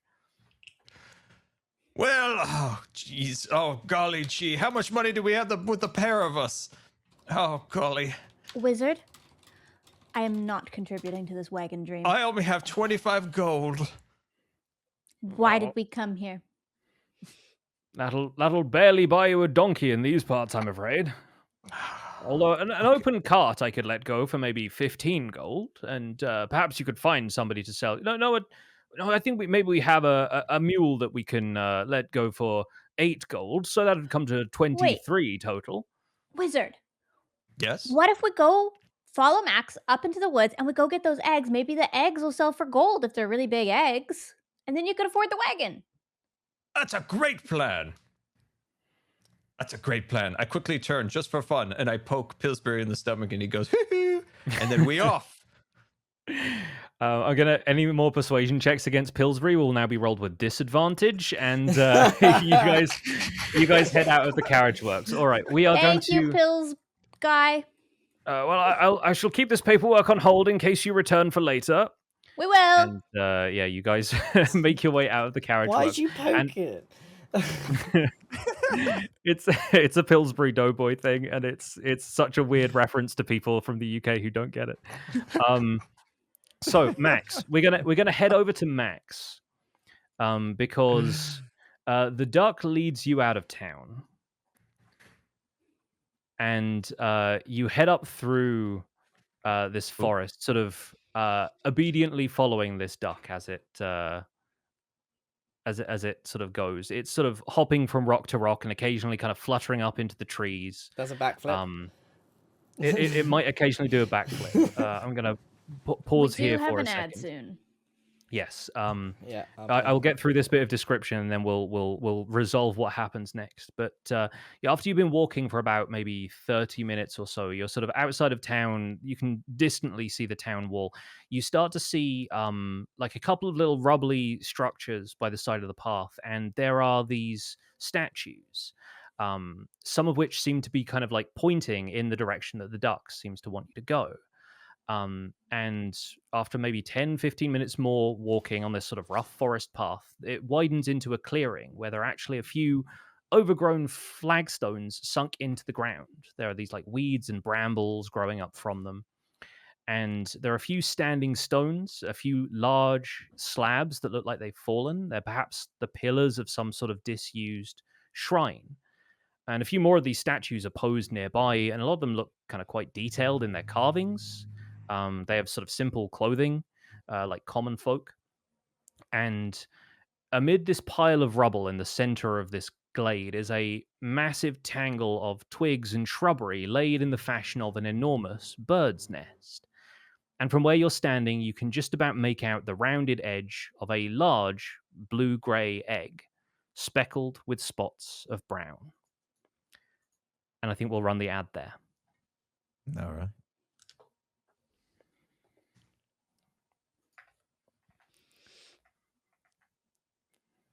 Is anybody else's forest not loaded? Mine loaded. Oh, mine loaded. It took a minute, but it did load. It did take a little bit. Mine is still loaded. I definitely am gonna not admit that I ran ads as soon as we go into the forest. Oh yeah, no worries, Oh, no worries. no. Love you guys. Sorry. It is what it is. Pays for the show. I'm trying to see if there's anything I can do to help Gem's forest It's just load. stuck. Weird. Let me try activate this again. Yeah, switch us And It then says go you back cannot to switch that. scenes until resource finish loading. Oh no. Huh, weird. It won't even let you switch back. I'm stuck. Uh-oh. Maybe switch Can I to just the click the X? Maybe, I don't know. Or I'll maybe just try close the like whole quitting thing. out of Foundry and reloading, Yeah, that's what I was possibly. gonna say. Just log out and back in.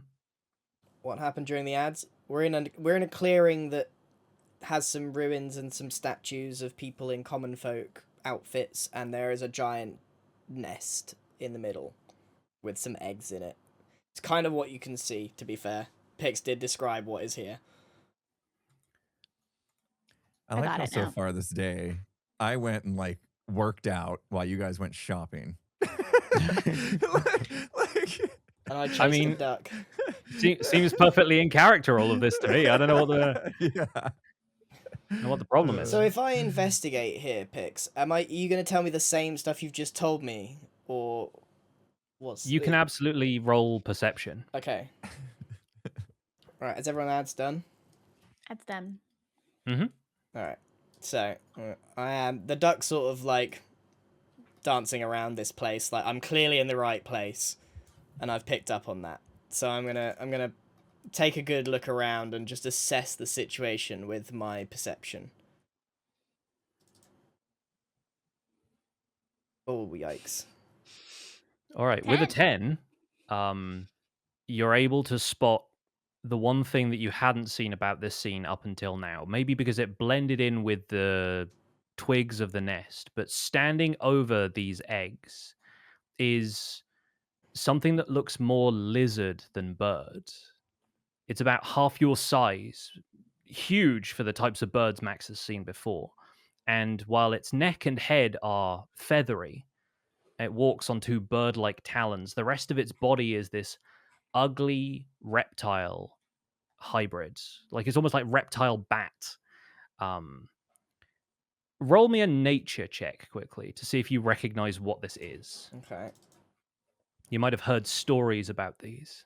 I do have some nature in me as well. Here we go. That's not bad. A 17. You're pretty certain from the descriptions you've seen and occasional sketches you've seen of them that this is a cockatrice. And And do I know that they're good or bad? You know that they are incredibly protective of their eggs. And as you make this realization, this thing locks eyes with you. It dashes at you from the nest, and we are going to roll initiative. Ah, great.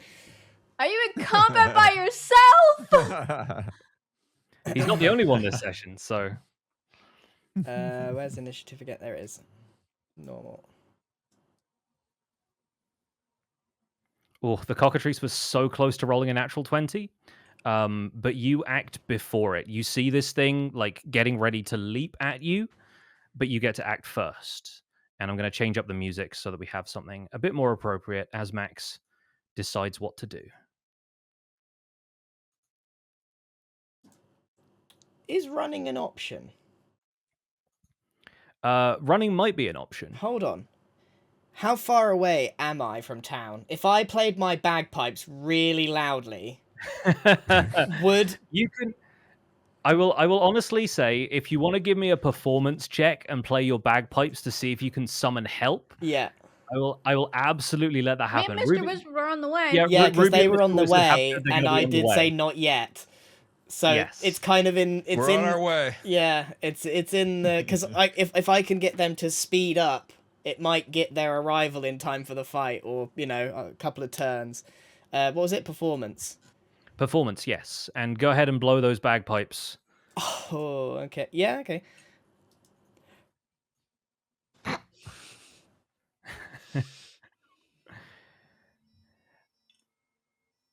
So We hear it. I think Who couldn't? Distantly, back in the town of Nailbrook, Ruby and Mr. Wizard, you do hear the lilting strains of bagpipes being blown on the wind, but it is very far off at this stage.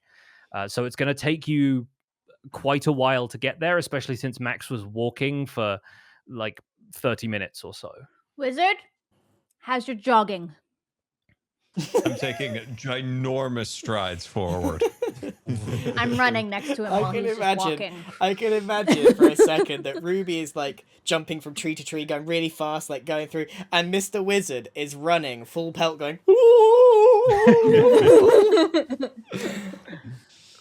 Okay, so I guess that is my action, isn't it, to summon help a bit quicker?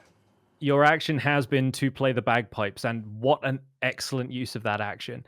Right, this thing is, going to be able to fly over to you. It has a flight speed of 40 feet, and so it charges directly at you. Let me get off the ruler view here, and it moves 35 feet towards you and is going to peck at you with its beak. Okay. We're going to make that attack roll. And it rolls a 13. Does 13 beat Max's armor class? No, I have 15. Okay, fantastic. So this thing snaps at you with its beak, but you're like ready for it at this point. You put the bagpipes away and you're able to dodge out of the way. So turn order goes back to you. What do you do? Okay.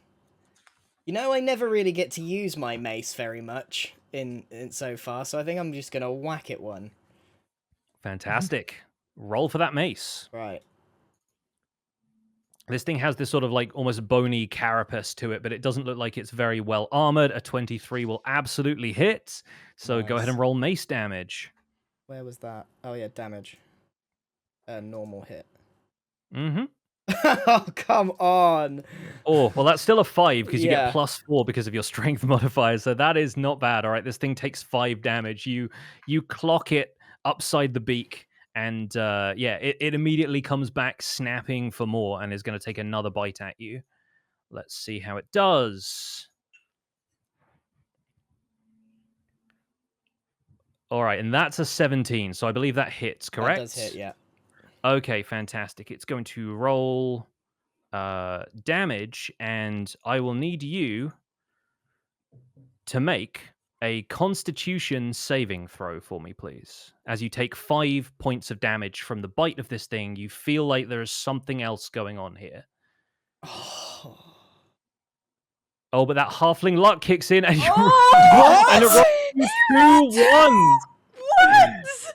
Oh my goodness. Okay, well, unfortunately, Constitution saving throws, it's a crit fail, but like crit fails only really count in combat. So this doesn't have any additional effect other than you fail the save.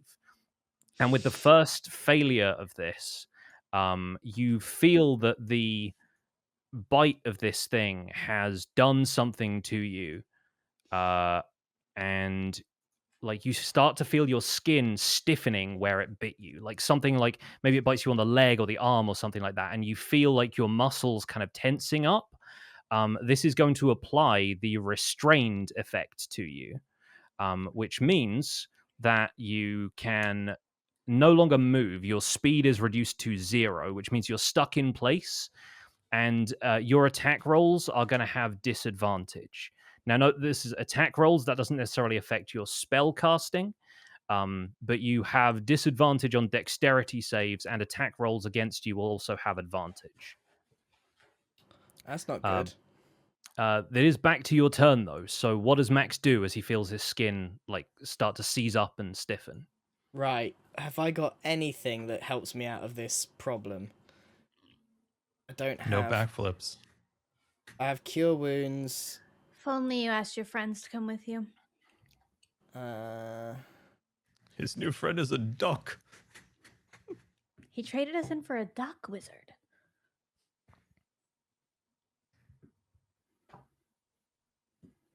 We're gonna have a Does command help me at all here? I don't believe so, because I don't know if these things understand language, and I think command, you like part of the spell is you have to be able to understand a word of command. Let me check the wording on that, but I will see. Oh, I mean, it does just say a creature you can see within range has to make a wisdom saving throw. So maybe it does. Because if I can, I need to. I'm turning to stone. I need to do something. Can you call the duck to help him? I can tell the cockatrice to flee, but I can't move. Yeah. No, I mean, command doesn't say anything about it. Them needing to understand it. It might just be like from a spiritual sort of. It's a cleric spell. So yeah, I think you could try using command to get it to run away. Yeah. Seems like. Well, I'm at a disadvantage at whatever I do. Mm. And I just need to buy myself some time, I think. Yeah. Okay, so I'm gonna try command. I'm gonna tell it to go away. Okay, Right, fantastic. How do I cast that? Do I have to click cast spell? Yes. I'll say flee. And this thing is going to make a wisdom saving Come throw. It on. may surprise you to learn that this thing has a +1 in wisdom. What? But we'll see how it does. Here we go. Okay.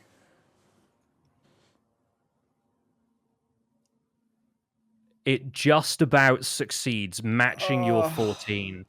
So this thing kind of clucks furiously. I think you sense that something about its its desire to protect its nest is what has prevented the command from actually working. Like you get the sense that this thing's instinct is overriding your even your spellcasting ability at this point. And with that being everything Max can do on this turn, the cockatrice is going to step in and take another attack with its bite. And it's going to have advantage on this roll because you're currently restrained. And it rolled a 21 to hit, so it's going to be able to inflict a bit more damage on you, which is another 5 damage from the cockatrice. Are you gonna die? I'm hurting. All right. The next thing that has to happen is you need to roll another Constitution saving throw. Because you feel that stiffening move, like that stiffening feeling kind of moving up your body into your shoulder at this point. And that's a 4. Max! Max! And that stiffening feeling hits your chest and accelerates. You feel it moving through you, and you recognize too late that some of the statues around this clearing were so finely worked that they could not have been anything other than real people who were turned to stone. And that seems to be your fate as well, as Max Blunder becomes a statue here in this clearing. No! Oh no. And combat is going to end there. Mr. Wizard and Ruby, you begin your walk up to this clearing. We're running. You're running still, yeah. You begin the climb, up to this clearing. And I'm going to change the music to something a little different here, as we continue this scene. There we go. All right, Max. You don't know how long it is. You don't know how long it's been. Your eyes are sort of glazed over, looking inwards. You feel something land on top of your head. There is a soft cracking sensation and the feeling of some sort of liquid slowly oozing down the side of your head. Then you realize that you can feel your head again. Then you realize that you are thinking and your eyes are open and something is still balanced on top of your golden hair, but the rest of your body feels numb. You feel whatever is on your head push off. You hear the flap of wings and a bird-like shape flutters down in front of you. The duck lands on the flagstones and turns to face you. Blimey, that was a close call, kid. You was almost architecture.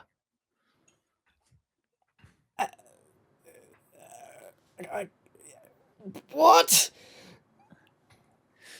Behind the duck, the cockatrice stands frozen in its nest, completely unmoving. as though it itself has turned to stone, although you can sort of see this slight twitching to it. Is it just my head that can move right now? Yes.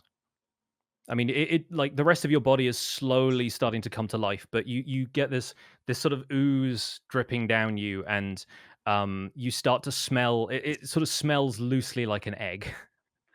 Yeah, I think I got the picture that there was an egg on my head. Have I died? Are you real? Do a backflip. Oh, blimey! Here he goes again with the do a backflip. Do a backflip. Gosh, I'd say your head's just for decoration, but frankly, the rest of you is for decoration. Your head's the only thing that's moving. All right. Give me a second. I will attempt to backflip. The duck rolls to backflip. Gets a 12. So I think it sort of flaps its wings, like does a little quick loop-de-loop, and then lands back in front of you. There. Happy? Yes. It's you.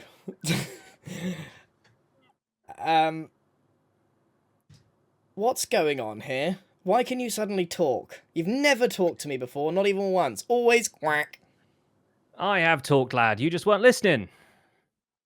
I don't speak duck. Lucky for you, I speak... What are we speaking right now? Is it common? Common. Probably common. I mean, it might just be some other language that I can speak to you in your head. But we're speaking. Well, I've biffed this a bit, haven't I? One could say, but, you know, I think there have been worse things happen to heroes. Getting bitten by a chicken is pretty low bar. Losing to cockatrice.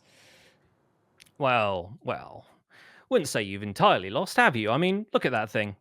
Can't move a muscle right now. And you have unexpected allies in your corner.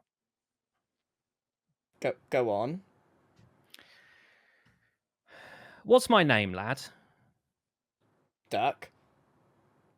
I Ross. mean... It's good to see that worked. No, lad. No, I'm not Bros.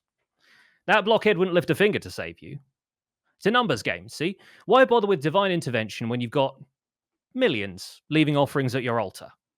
But in my case, I had no alternative, because I need you.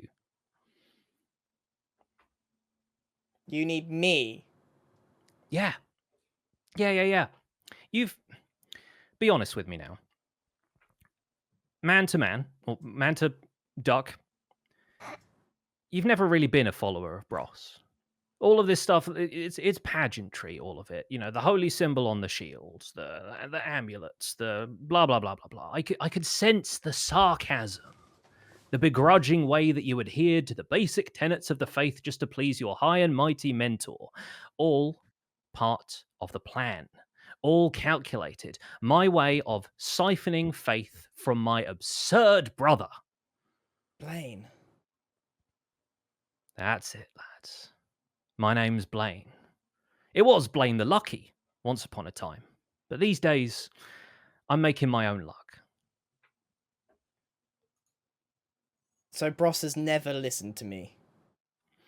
You could say that. You could say I've been intercepting your calls. Here's the thing about faith. Right. And the duck seems to sort of step away for a second. I will also share with you the other duck that I have in this fantastic I art. love that the Duty has absurdity done of for this me. extremely important conversation happening to a mallard duck. This is what... Love Oh it. my god. As the conversation continues, this is the aspect Blaine the Lucky takes on. It says, when you've got entire cultures who believe in you, right? You start to waste it. You get comfortable with abundance. You leave food on the plate. You don't cherish the taste anymore. But when you're faced with scarcity, every scrap matters to you. And you start to focus on cultivation.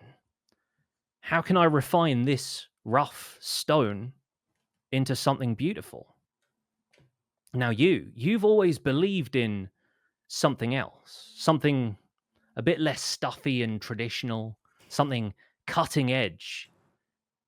I am that something. I think you've always, in an odd way, believed in me. And I'm glad you did, lad, because I've honestly started to believe in you. Even though I've been following your brother, or on paper at least. On paper, that's the trick, you see. On paper. Where's the contract? It's what you feel in your heart, lad. Well, Rufus always told me that Bros was the way to go, and that you weren't to be talked to. I feel like Rufus and I might have seen eye to eye. But here's the long story for you. Eons ago, my brother got tired of having to give me my share of the fun. So he decided to pull a prank. And in his usual way, he wildly overestimated the effects. While I was manifest here on the material plane, he got me kicked out of the Pantheon, contrived to absorb my followers into his own, and my influence all but disappeared. And only a handful on the fringes continued to believe. But within that holy symbol, the artist's palette that you always see in shrines to Bros, there is a bit that if you twist your head just right, it looks Like like a rabbit! A rabbit! I could have been a rabbit, lads. But I think the duck. A duck, yes, yes. I've always said it's a duck. And that was my way back in. Enough belief concentrated on the duck gave me the window I needed to gain back a little bit of power. And it's that power I can give to you, a little bit at a time until you build up more of a tolerance for it. This, he sort of gestures with his wing over to the cockatrice that's still kind of held in place by whatever force he's able to exert over it. And he says, this isn't the kind of magic I can share with you right now, unless you want your brain to fall out of your backside. But in time, lads, command over the elements. Command over creatures like this. And when you're ready, lad, I'm going to ask you to help me with my biggest scheme yet. I do like Because I want my old life back. If you like a scheme, then that's why I need you. I need one of two things from you. Either you travel the road doing deeds in my name, spread the divine influence of Blaine the Lucky, and rally other people who will believe in me, prove to the other gods that I'm still here and still worthy of my seat at the table, and your power grows along with mine. Or you and I carry out the most cosmic heist in history. We break into the house of the gods, confront them on their home turf, and kick their butts for ever daring to mess with us. And Max Blunder gets to carve his name into history. I'm sort of pondering it, and I start to sort of move my hand and shake off this stony feeling. You're the master of the arts of deception. How do I know that you are not deceiving me right now? That's the trick, lads. You don't. But try casting a spell without me. Shall I try? Yeah, go for it. I'll try just to see this through. I'll try casting Cure Wounds on myself. And as you try,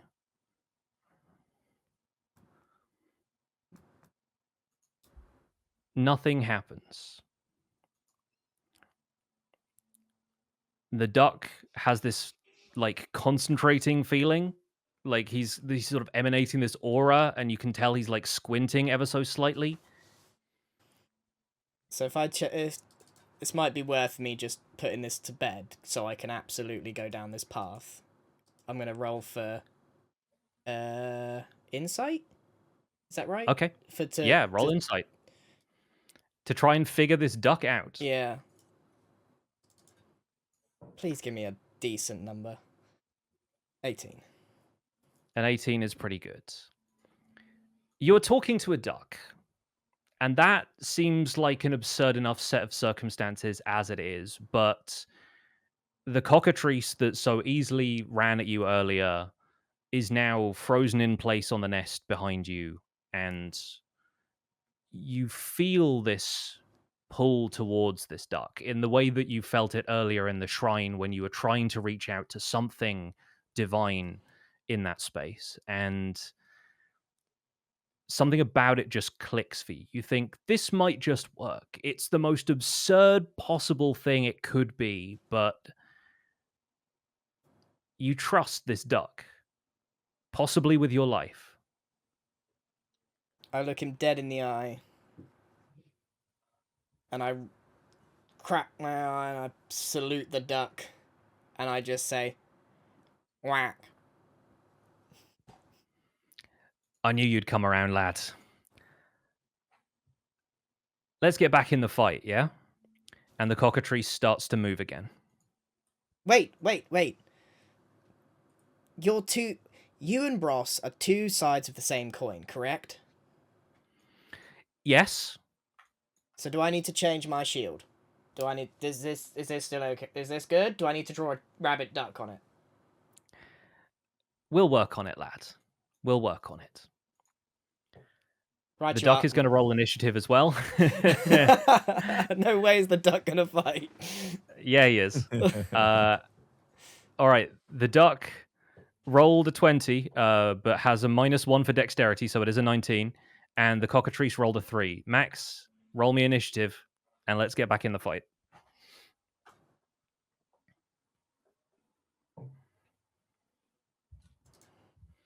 $13. Fantastic. Okay, so Blaine is going to go first. Blaine is going to head back over here. We'll say he has about 20 feet of movement. He is flapping and waddling his way in that direction. And he's going to break his concentration for the hold monster spell he was using. And he is going to cast Mass Cure Wounds. And that's going to affect Max.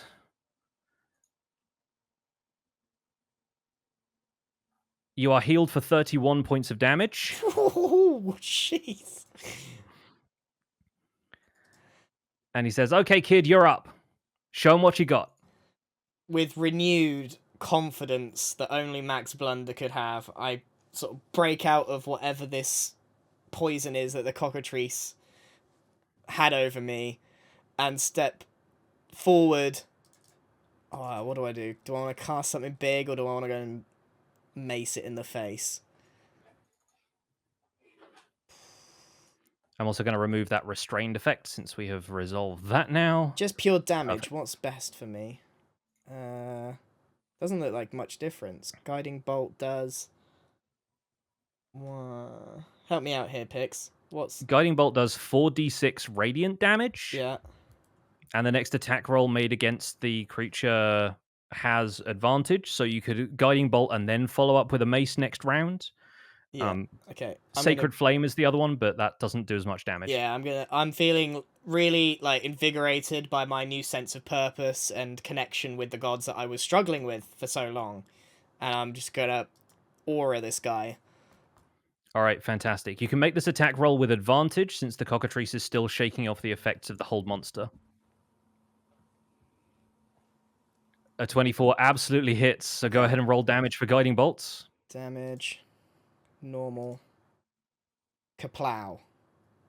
Oh, that's huge. You absolutely nail this thing in the chest for 18 points of damage. It's immediately like thrown backwards by the force of that. Obliterate. And yes, it takes an absolute ton of damage, and when it emerges from the edge of the nest, it is enraged, but it is already like clearly messed up. it sort of hobbles out from the nest, and with its turn, it's going to fly towards you and attempt another bite. So we're going to go ahead and roll that. I'm so glad that rolled high for the aura moment. Yes, absolutely. A 15 meets your armor class, right? Yeah. Okay, great. So this thing is going to hit. Oh, hang on. Sorry, I rolled the wrong dice. There we go. But this time it only does 2 points of damage, and you feel that whatever that petrifying feeling is, just like you brush it off this time, like it's nothing to you at this stage. So you take 2 points of damage, but that is all, and it's back to Blaine's turn, but he continues to move away from this angry bird as far as he can.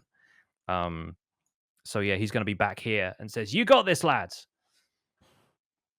No fireball, no laser beam. Blaine. Listen, Mythreach wasn't built in a day. It's about building you up so you've got the power to take on what I can give you. Right. And with that then, I draw my mace out. As I assume the duck's not doing anything. The duck is not doing anything. It is your turn. Yeah. Oh, come on. 14 hits. 14 Okay, hits. good. Go ahead and roll damage. Kaplow. Nice. 6. And with 6 damage, this thing is on its last legs. It's going to get a chance to bite at you one more time. But at this point, it is rolling with disadvantage because it's barely able to stand. I think that's still going to hit, though, with a 17. Yeah. So it's going to deal one more d4 and a bit of damage to you for 3 points of damage. This thing nips at your leg almost half-heartedly at this point, just trying to do whatever it can to protect its eggs. But Max, you have a chance to land the final blow. Yeah, I'm going to look down on it. Really aura farm and step forward to the side, slap the mace up above, like really bring down the hammer. If this misses, I'm going to be so upset.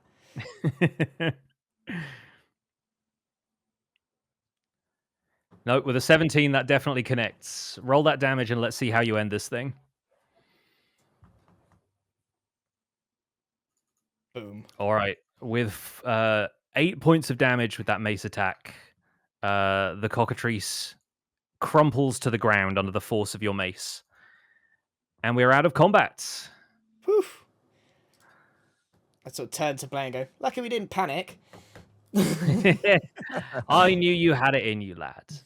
And at this point, I think Ruby and Mr. Wizard arrive on the scene. So bear with me while I drag And your with an character ad. into the scene. And with an Yes, ad. Good time we'll- for an we'll ad. run an ad there. I think it already went, but alright. Yeah. That was awesome. That was cool. That kind of played out narratively roller very coaster. well. The dice are excellent Why is it a collaborators. duck? Because Pix DM'd me and said, Which what animal? one of you chose duck? Was it Pix or Grian?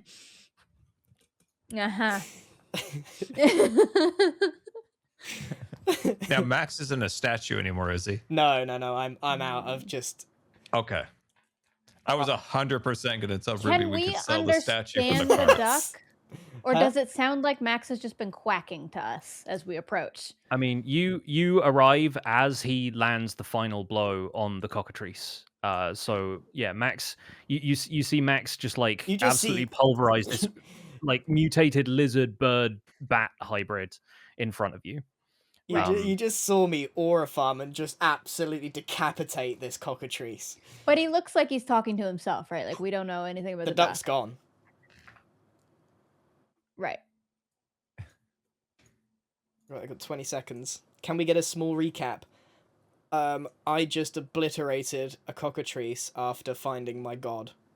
That is the best small recap I can do. God appeared to him in the form of a duck and said, "Let's break into the pantheon," basically, Yeah. and gave him the power he needed to absolutely whomp a cockatrice. Also, did the duck poop on his head at one It point? put I an felt like egg on my there head. was some It implied it's poop. an egg. it laid an egg. Egg just drooped down. That was great imagery on all that. Man, what if I didn't turn to stone? I mean, it could have happened that way. Yeah. Could have missed it all. Right, we're back. Got an This hour. whole Ice time is I've just been good. in the tavern, just drinking pint after Yes. pint. Just Yeah. come back up, just toast. Yeah, I think Broghini and Sir Alwyn have moved on to like beers with mates after after a Yeah. hard day's work. We got a pack of cards. Ruby and Mr. Wizard, you arrive breathless and panicked, having heard Max's the shrill bagpipes. You arrive in a forest clearing to see him standing with his mace over the decapitated corpse of this cockatrice, which Mrs. Cat seems very interested in. A turret. Nice of you to show up. Max, Eggs! Whoa. I found the eggs! good job. Was it easy? What happened? I'm not keen on sharing the details of exactly what this duck is asking me to do because I feel like the heist and the deception is something I'm keeping to myself for now. There's a chicken guarding the egg. I'll be honest, the eggs are disproportionate to the chicken, so I don't really want to think about how it laid them, but there they are. Do you think we could sell them? Wizard wants a carriage. I was hoping they were gold. There's some kind of blue. That will fetch a We handsome can sell price. blue. I'm Yeah, but eating it's these gold. eggs. I'm just going to put that out there right now. Max, You are not Max, selling Max. these eggs. Not Think a about the chance. carriage. Not a chance on this earth are you taking those eggs to sell for 2 or 3 gold. Not a chance. They are going in my stomach. I am Hold starving. on. We should see how much they're worth before they go in your stomach. They're just Max, big I don't think you eggs. understand. We're getting a carriage of courtesan and white oak. What if they're worth like 50 gold? Would you want to eat 50 Why gold? do we need a carriage? We're getting our own caravan tomorrow. We're just joining the parade or whatever. We're going You that can't way. join a caravan without a caravan yourself, you fool. We could just hitch on one of theirs. With our Have eggs. you? You don't want to have your own? I don't need... Can't you cast one? I can cast a hoverboard. But that's Well, a personal hoverboard. I'm sure we could all cram on it. I'm going to go up and... Let's have a look at these eggs. Why am I so small? Okay. I'm going to go up to these eggs and have a little investigate. I will say that the eggs look probably too big for you to carry on your own. And Like massive. Mr. Wizard could carry one, and Ruby could carry one. We could also get a cart that would carry all 3 of them. I think this might be a hoverboard situation. Hoverboard Can us. I? Can you Can I make it cast? bowl-shaped, please? Can I create the tester's floating disc to carry all 3 eggs? Absolutely, you can. Can you make sure it's bowl-shaped? If it's flat, they're just going to roll off. I am casting a spell to create as Max would say, a bowl that is big enough to carry all 3 eggs. All right. Fantastic. Yes. These eggs are even bigger than I thought if they're hard to carry. That's why we It's, should sell them. I think something about the size of the eggs makes it really difficult to like get your arms around, and you're worried about breaking them on the walk. Yeah. And so, yeah, I think Mr. Wizard's disc is apparently 3 feet in diameter, which is a decent sort of size. So yeah, it's just about enough that like you pack a bunch of like twigs and moss around them so they don't move around as much, but Mr. Wizard is able to hoverboard these eggs successfully, and you now have a bunch of eggs floating on a little platform that's going to follow you around as you make your way back to town. Is it the cockatrice didn't have anything, did he? No, the cockatrice didn't have any loot that it dropped. I assume so, it's- 'cause it's a chicken. Its mangled body is lying on the ground, but I think the eggs at this point are the loot because you've at least heard from Hal that they're going to make a heck of an omelet, and who knows, there might be some people in town who are interested in. And there's nothing we parting can do with to some these gold. statues to bring them back. No. If you want to roll roll me another this would be like a history check. I think give me a history check. Wizard, you're up. You've got all the history, right? Oh, yes. I've got Let me +2. take a What have look you got? here. What have you got, Scar? I've got plus. My history, Denver? I've got +2 on history. I got +6. Yeah. All right. You're up, Patrick. All right, I'm rolling. Oh, come on! Not Come 20. on! Oh! Mr. Wizard, you immediately understand what's been going on here. Like, there's the cockatrices on the ground. You've heard of cockatrices before. You recognize that there are some very kind of fine statues. It's a miracle that Max wasn't turned to stone himself, because cockatrices are known for doing this sort of thing. And yeah, you recognize that, like, after a little while, the effects of it wear off the way that spells tend to do. This is more like a natural kind of toxin secreted by the cockatrice, but it is something that only petrifies people for a given length of time. Sometimes it's as short as a day, sometimes it's as long as a week, but these people may just be here as, you know, they've been kind of foraging for stuff recently, and if there are any sort of disappeared people in town, yeah, maybe they'll find their way back to town before long. You know, it was good we did show up here, because these people may turn back into humans again, and we could use that as bartering chips for the wagon to say that we saved the town again.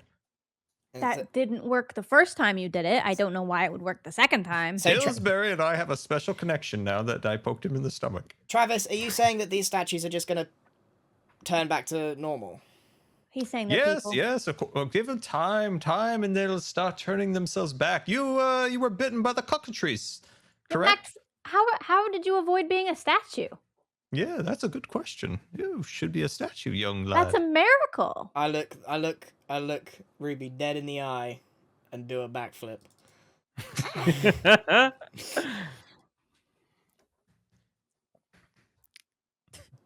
Oh, it's the Oh, best nailed it. one yet. At least the best one this And session. and then I just shrug like this, like just absolutely. I turn and walk away from All right, fantastic. Right, so we're I not think taking these statues with us. We'll leave them here. no, the statue's perhaps a little bit too heavy, but Mr. Wizard is pretty confident that they will return find to a way. normal, and we'll use it for bartering. and we will gather everybody back in the town of Nailbrook, and I will try and remember where everybody is on the map. Lovely. All right, so I'm going to drag you all back to the Cat's Tail Inn, Mrs. Cat included, and Max is up here. Yeah, the duck is gone at this point. You do not know where Blaine the Lucky has disappeared to, but he does seem to have wandered off.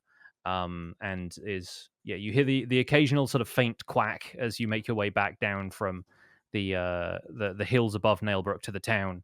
And Max, I think you take that as perhaps he's still watching you from somewhere, although you're not entirely certain where. I've got an inexplicable grin, and I'm generally so happy, as my character, as you may have noticed from the sessions, has never really connected with the holy aspect of being a cleric. He's quite adept at being a cleric, but has never found true connection. You saw when it was in the temple that I wasn't really into it, and I'd had enough of it, but this proposition from a strange duck has given me a new sense of purpose. And so, yeah, Max has an extra spring in his step somehow. And you're wondering why just beating up this strange lizard bird thing is making Max so happy, but maybe Ruby and Mr. Wizard don't question all that much. Well, he backflipped. That's enough. All right. You meet Broghini Dudestone back at the Cat's Tail Inn. Broghini has already had like several pints and seems to be making quite merry at this stage. Yeah, where have you guys been all Bro, day? Jeez. you missed it! You missed everything! Right, next time we're not splitting up. I'm telling you, we stick together. You should have seen Sir Alwyn taught me the sickest moves. You want to see them? I'll show you right now. Let's roll for some acrobatics up in here, guys. You gotta see this. It's Well, so cool. what did he teach you? I'll show you. Hold on a second. Where's my acrobatics? So I'm did gonna show Bro you right actually now. learn how to parry in this? Oh, dear. All right, well, that wasn't the best I've seen today, but No. it was something. The parry he attempts is sort of like a backflip parry of his own division that doesn't quite land. But yeah, you get the sense there is a little gleam in Broghini Dudestone's eye. He has been taught a couple of things that might be brought to bear at some stage. Proud of I'll you, see bro. you tomorrow when I'm feeling better. You'll see. So what have you guys been doing all day? What'd you buy me? Oh, Wizard needs a carriage. were we supposed to buy Bro a gift? Yes. I assume that's what you were gonna do when you went to the store, and I So went to I'm the. gonna. Unless you fit into a dress that fits a 4-foot tiefling, I don't have a gift. I look No, in my maybe later. pockets, and I pull out the map. Here you go. And I chuck the map towards him. Max, you know I can't read this. I'll tell you what. I'll put it back in my pocket then. No, thanks anyway. Well, I learned some sick moves. I'd love to hear what you guys have been up to, though. I think at this point, Hal comes in and sees the 3 giant blue eggs floating on the hoverboard. And says, Just the man I want to see in a time like this. Check it out, Hal. Eggman, look at this. "My word, Mr. Blunder! I thought I'd never see another one of these eggs in my lifetime. You brought me 3. You've already seen one of these? Oh, of course. You said this morning. Yes. No, this is exactly the egg that the adventure. They never said what the creature was or anything, but perhaps they got away with an egg from its nest. But you found 3. Did you see the beast? That obliterated it. Wow, that's quite some prowess with the mace you have there. I wouldn't want to meet you in a fair fight. I say that, but are we going to make an omelette with these? Well, You're going to buy them off of him. How? Scrambled, hard boiled, soft boiled. What do you reckon? Max, sell them. How? Sunny side up. What do you think? Have you got a pan big enough? Oh, I think I probably have a pan. I can break out the wok. It's been a while, but if we make the egg, like, it'll circulate at the base, it'll get all the heat nice and good. I think maybe turning it might be a little bit of a difficulty, but I imagine I could do a huge fried egg with one of these. How I much? love this These are idea. I not could go for a free. fried egg. How much would you buy them for? What if we ate one and sold 2? I'd say, I mean, this could be a delicacy of sorts. People from all over town would come and want a piece of this grand fried egg. I'd say, I mean, I could probably charge a gold a pop, and it'd feed 20, so perhaps 20 gold an egg. You should sell all of them, Max. I like the idea of cooking them. I'm hungry. You guys are always thinking about your Do stomach. these eggs have any magical powers or any other use other than selling them? You want to make an Arcana check on the eggs? Yeah, I kind of do, just in case we're not... Because this is a magic egg. It's massive, surely. Scar, what's your Arcana? guessing it's better than mine. Mine's +2. Arcana is +8. 8. You are OP. All right. Benjamin, what do the eggs say to you, magic-wise? Oh no, let me pull out my wand. All right. Arcana Lana Hoodie Hana. Yeah, that's a not a magic spell. spell. That was definitely a spell. Well, maybe it wasn't the right one. Call out the rolls. Tell the people what number you got. 11. To be fair, that's you rolled a 3 and you still get an 11. That's pretty good. I think these, you've not heard of cockatrice eggs being used in any spells where other eggs wouldn't do. They're fairly mundane eggs. They don't have any kind of innate magical property to them. Let's sell all the eggs and get some steak. Thank you. No. You're really going to sell me all 3? Well, I don't know what else to do with them, and I don't know how long Mr. Jonathan can keep up this hoverboard.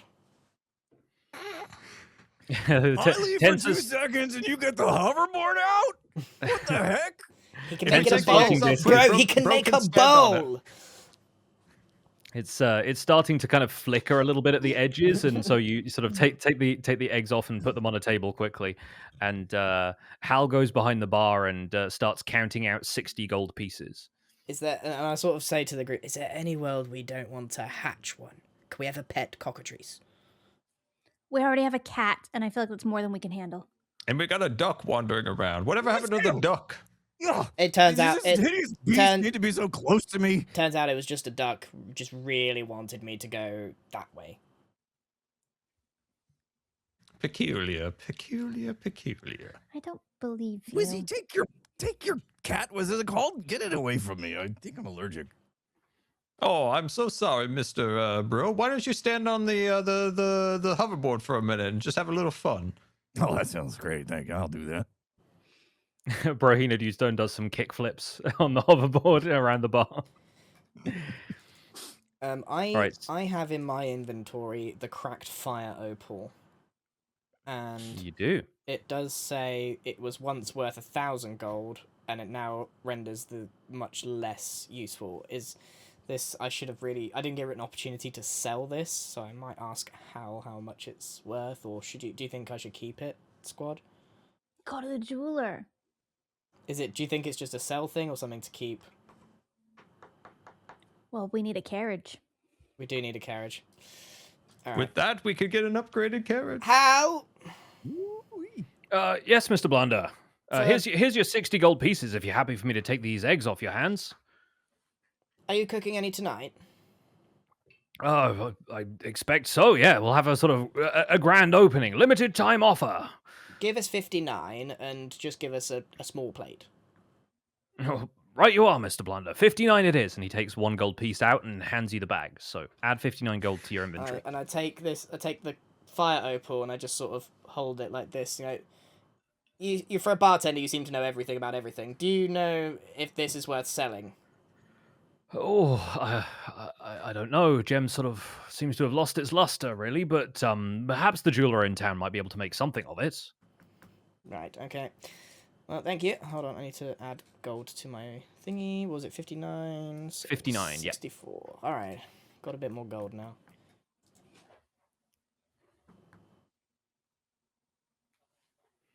Shall I head to the jeweler, or are we gonna rest at the inn? I need to just sell this for gold if we're selling it for gold, team.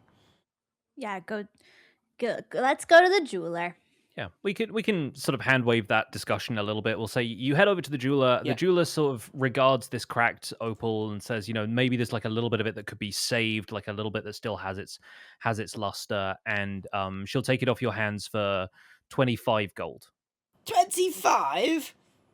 25! I mean, the gem is cracked and flawed at this point, so I think it's probably not going to fetch much more than that when I resell it. 26. 26, fine, sure. I like those bartering terms. Yeah, I'm Get a little extra something. the negotiator. All right. Okay, so we're back in the tavern now, the inn. Yeah. And yeah, you can remove the cracked fire opal from your yeah. inventory as well. And yeah. So the group is slightly richer. And at this point, yeah, Hal fries up this enormous egg. And yeah, various other townspeople sort of come in from the markets, and the people who come to the Cat's Tail Inn just for like a pint at the end of the day, and they smell this egg cooking, and immediately it's the talk of the town. Sort of more people keep showing up, and Hal drops a plate in front of each of you first, and says, "Here you are. This is quite the occasion, and I think you should have the first bite, considering that you are finder's fee and all that." Oh, how? You're a delight. I just scoff it. Well, thank you very much, Mr. Blunder. Bon appetit, everyone. This is so good. I always use my wand as a fork. Oh my god. That's It's like chopsticks, but there's just one. is why I should never let Keith touch you with his wand. It's disgusting. I would like to take a bite of the egg and then put my plate on the floor for the cat. Mrs. Cat immediately comes to scarf up these eggs. I'm still just hovering around on the hoverboard while I'm eating. I think that the hoverboard eventually just dissipates and you fall out of the air, but you only fall like a foot or so. So it's just like then you're back on the ground. Oh, Plate falls on his head. It only lasts an hour, so I feel like it had to run out at some point. That's fair. Alright, big day tomorrow, squad. We're gonna head out of town. Max, where do you want to go exactly? I mean, we're gonna go follow this caravan, but we've been traveling together for a long time now. should we separate? Mythreach sounds good to me.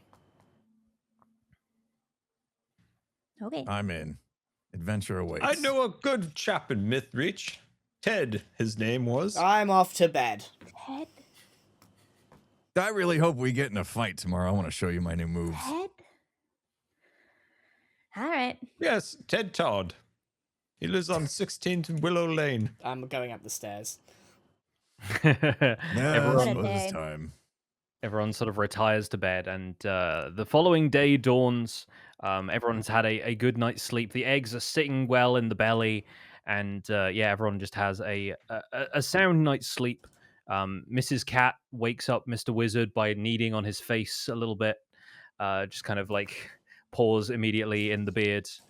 It And still smells like incense. yeah, yeah. The following morning, everyone's sort of slept off their late dinner of eggs and is feeling hale and hearty. Hal sort of bustles his way back around, bringing breakfast to everybody. Shall we buy a carriage today, Wizard? I would love to buy a carriage. I've been dreaming of the carriage all night. I was remembering all my past carriages. They all have Max. names. We need a name for our new carriage once we purchase it. You know, Max Blunder, we are going to need your gold. or I'm just gonna put that out. Just hear me out for a second. I'm gonna lean in. We're not coming back to this town, are we? Well, no, Tell me no, more. probably Aren't not. Aren't you a thief? I am 4 foot tall. I can't steal a carriage. No, not the carriage. Why don't we steal the money from the carriage works and use that money to pay for the carriage? Henceforth, free carriage. I could try. You want me to steal? You're a thief. You know fair you enough. steal things? Well, So have you Yeah, have I'm you pretty good relinquished at it. your title here as pickpocket? no. I'm great at it. I'm great we at it. can- I'm just. We can normally have people Frank don't have a like go, it. but I just don't think he's gonna manage it. I have an actually idea. think Frank should stay here. Actually, I think. 'cause- I can actually make a think he's vital distraction. to the plan, Ruby. He's the talker, you see. You're the one that nips behind, gets the money, and then, presents it as the fee. All right, we'll give it a try. Well, if you're not Am I into Frank? this idea, I mean, everyone fork up some money. No, let me see how much money I can get us. All right. If you get in trouble, I'll be there. I'm ready. We need to enter the carriage works now. All right, who's going? We're gonna end up. We're all going. We're all going. You're all going? We're, All right, we're cool. gonna keen end to up get in out of this jail. town now. All right, sick. Let me open up the carriage works real fast. I'm going to need to drag a couple of the rest of you into the scene. We're gonna need all of us to pull off this little heist. Oh yeah, I'm looking forward to it. All right, Max is there. Bro is there. With any luck, they And- won't be any the wiser that that anything's been stolen. Mrs. Cat has transformed into a different type of cat for some reason. Okay, cool. That's part of her pearlescence. It's what she does. Yeah. Great. So, you guys open the door of the carriage works. It is bright and early. The two people at the counter on the right hand side. Oh, there's Mrs. Cat. She's like over here. She's already in the scene. So two people are manning the counters. There seems to be some sort of like postal service thing in here because there's carriages coming and going. And so there's a couple of people manning the desks, but they look like they're still sort of rubbing their eyes early morning, kind of getting the sleep out of their eyes. And after a while, you hear some hustle and bustle in the back, and you spot the form of Pillsbury sort of moving back and forth in the main workshop behind. So, what are you guys planning to do? Run an ad. Oh yeah, good idea. That's right. We're running a heist on Twitch chat. Yeah. Oh god. Ah. Oh. So behind the scenes plan, guys, I reckon Sky, you need to run interference here. I might send the cat to distract one of them and then go on, then take I need to maybe figure where the gold yeah, is first. Bro and we have a Perception check conversation about dwarfs lifting each other up. perception Yeah. checks first. We all need to have a look round for where they're keeping the money. Okay. All right, you can all roll those now if you want to. I think Mr. Wizard and Ruby, your perception might also apply to retroactively to the areas that you've been in here already. So Also, Scar, don't forget you can send your cat to go look as well, Yeah. telepathically. 19. it says Gemini Tay privately rolled some dice. Yeah. Wait, really? Privately. What? Yeah, did you did like a blind roll? I did think? 11. No, I just clicked at it like normal. Weird. There's a bunch of icons above the chat window that I think one of those you might have maybe clicked by mistake at some stage because the public Blind roll GM on the roll. left should be I've clicked it highlighted. now. Yeah. Self roll, private, public roll. Yeah, it should be public roll. But yeah, no worries. If you say you got 19, I believe Well, it's on you. screen, so I can't lie about it. Yeah, there you go. It's on your screen, but not mine. It's on my weird. screen. I can't. Even as the game master, I can't then look at what dice you've privately rolled, which is really strange. But Wow. I guess sometimes people roll stuff to themselves, and that's also fine. So yeah, with a 19, Ruby, you definitely got the impression that a lot of the coin that exchanges hands before it gets taken to wherever they store it long term happens in the office that you had the meeting in earlier. Like there would be a drawer in the desk somewhere that's probably got some coin in there. Everybody else, you kind of get the lay of the land. Mr. Wizard, obviously you've had a tour of this place, so you know it pretty well. So you know where to send Mrs. Cat to be most distracting. Bro and Max, you get the sense that this place is a fairly what would you say, like formal kind of place. But it seems like the two people who are on duty right now aren't really paying a ton of attention. And Ruby seems intent on somewhere in the back. Yeah, Guys, I gotta get back in the office. You guys gotta keep him out of the office. Okay, so I look at Bro and raise my eyebrows like best behavior time. Because that's all I've perceived from this situation. Right. I sent my cat to knock their letters onto the ground. Okay, cool. Slowly, just one letter at a time. One of the attendants goes, "Hey, stop that! Who let this cat in here?" And Wizard, goes, you gotta here and talk. pretend to You gotta read. talk to Mr. Pillsbury. Pillsbury! Mr. Pillsbury! "Oh, I'm surprised to see you back. I was expecting you yesterday." Oh, come forward. I brought my friend Bro here. He has some great stories of wagons from the Dwarven lands. Oh, yeah. Lovely to We've see always you. had good relations with the dwarves. Back in the Can I day, we sneak? never sold them wheels because you see the dwarves, they don't actually use wheels. They lift their carriages and they put the carriage on their backs. It's a very peculiar way. Tell them more, Bro, about your carriage lifting days. I mean, why tell them when I can show them there's carriages in here? Where's your heaviest carriage? I'd be happy to lift it up and I'm show just you. going to what make it sure is. that these two are kept busy. I'm sneaking. Yes, Ruby, please roll me a stealth check.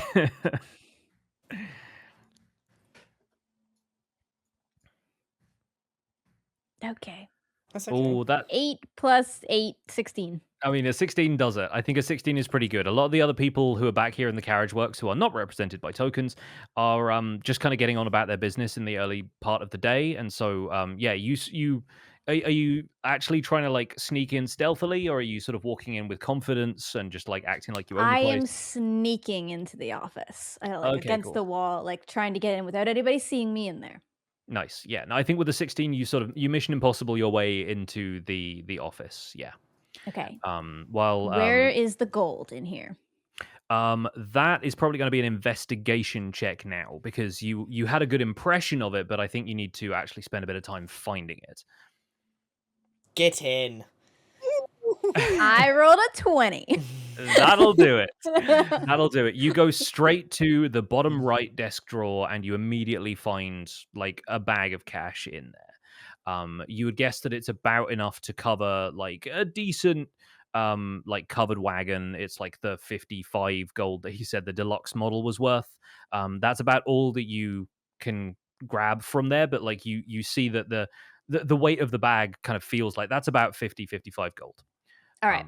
I grab that and I leave. Fantastic. So yeah, add 50 gold to your inventory, and nobody is any the wiser with 2 stellar rolls. In the meantime, Pillsbury is just being bombarded with tales of carriages from the dwarven lands. I didn't know the carriages of Smolderhold were so distinguished, but I must try and make a trip back that way when next I have some paid leave. Oh, bro, you should see him back in the day when he used to carry King Brostiff. King, who was it again, bro? What was your king's name again? Oh yes, Brostiff the Third. Yeah, he was great. I mean, my parents, Thorina and Braggart, they looked up to him quite a bit. Guys, Lots of stories. Bro, Guys. show Pillsbury how tough you are. Pick Pillsbury up for a moment. Goodness. Oh yeah, let's do that. I don't think I should be picked up, and I think that's quite inappropriate for this time and place. Don't be shy. What is that cat doing over there with the letters? Get the cat off the letters, please. Oh, Mrs. Cat, come here. Oh, dear. While this is Let's going buy a on, carriage. while this is going on, I just take the bag of money that Ruby's just got, and I just exchange the bag that it's in to not arouse suspicion. Good move. I like that. So yeah, you sort of you wave a fresh coin pouch in Pillsbury's direction, and he says, "Oh, did I say you're ready to make a purchase? Honestly, I didn't think our prospects were all that good since yesterday, but if you've come into some wealth about town, then who Sold am I some to argue? eggs, believe it or not. Big ones. Big eggs? Gosh, you must have Massive had a eggs. Hit great up deal of Hal. them. He will sort you right out. Oh, I mean, Delicious. I did smell something cooking last night. It did smell tremendous. I didn't have time to pass by the cat's tail, but perhaps I should. Right, what can we get for Ruby?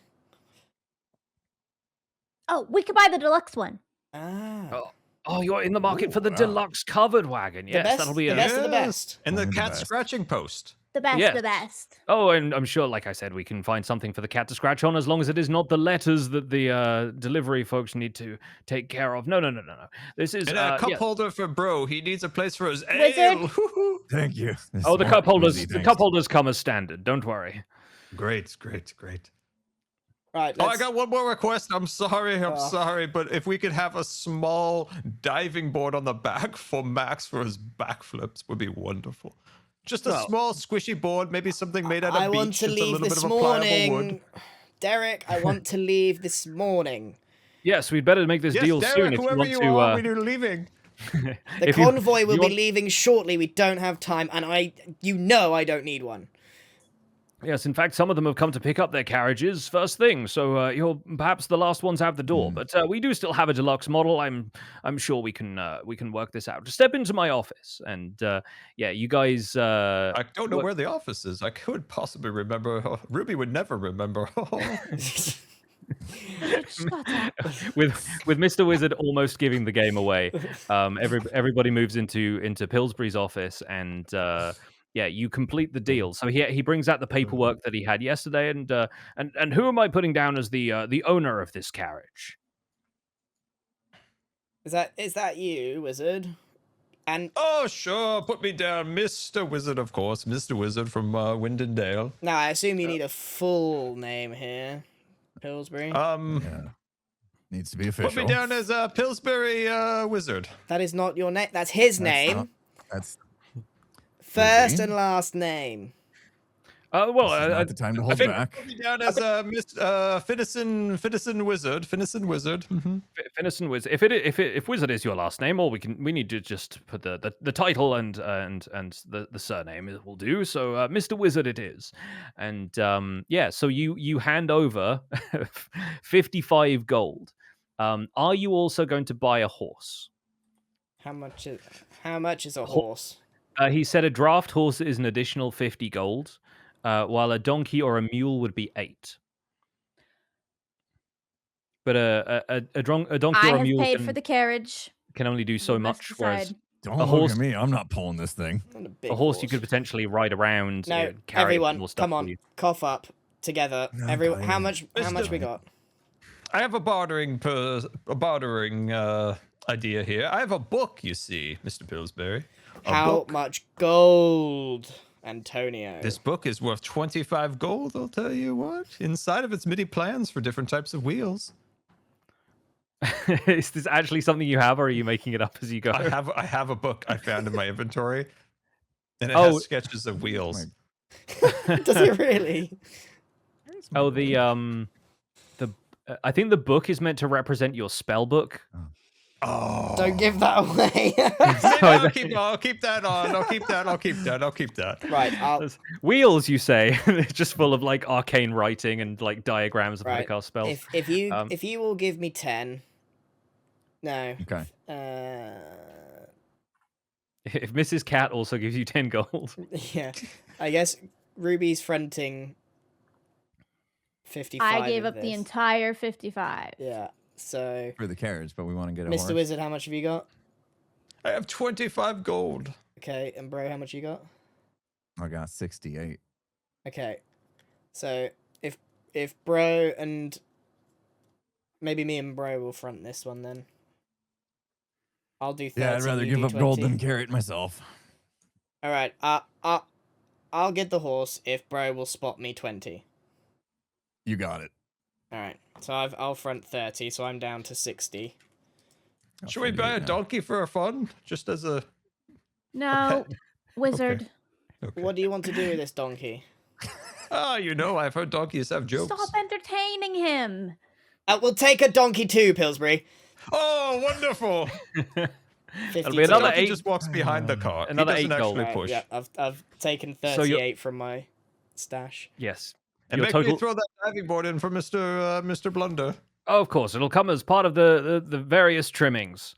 And yeah, so the total runs you 113 gold collectively, but I think we've sorted out how that's being split. And yeah, the folks of the artificers sort of working behind the scenes. There's a couple of gnomish folks who are already tailoring the words "Mr. Wizard" onto the side of the carriage, and they bring a horse around from the nearby stables.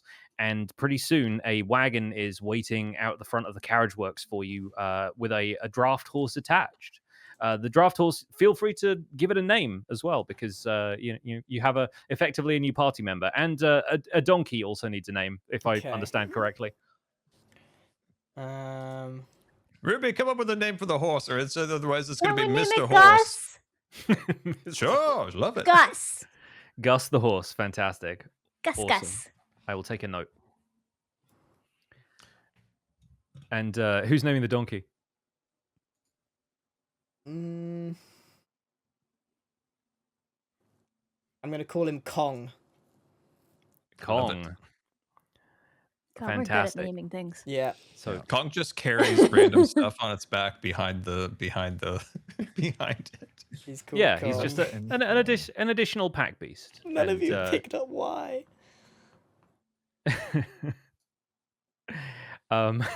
there's- Chat, you're slow. like- yeah, no, you're the, slow on the uptake Kong. of this one. the Donkey Kong. the Donkey Kong reference didn't quite land with me at first. And I was like, oh yeah, no, I know where he's gone with this, but I feel like the moment's passed.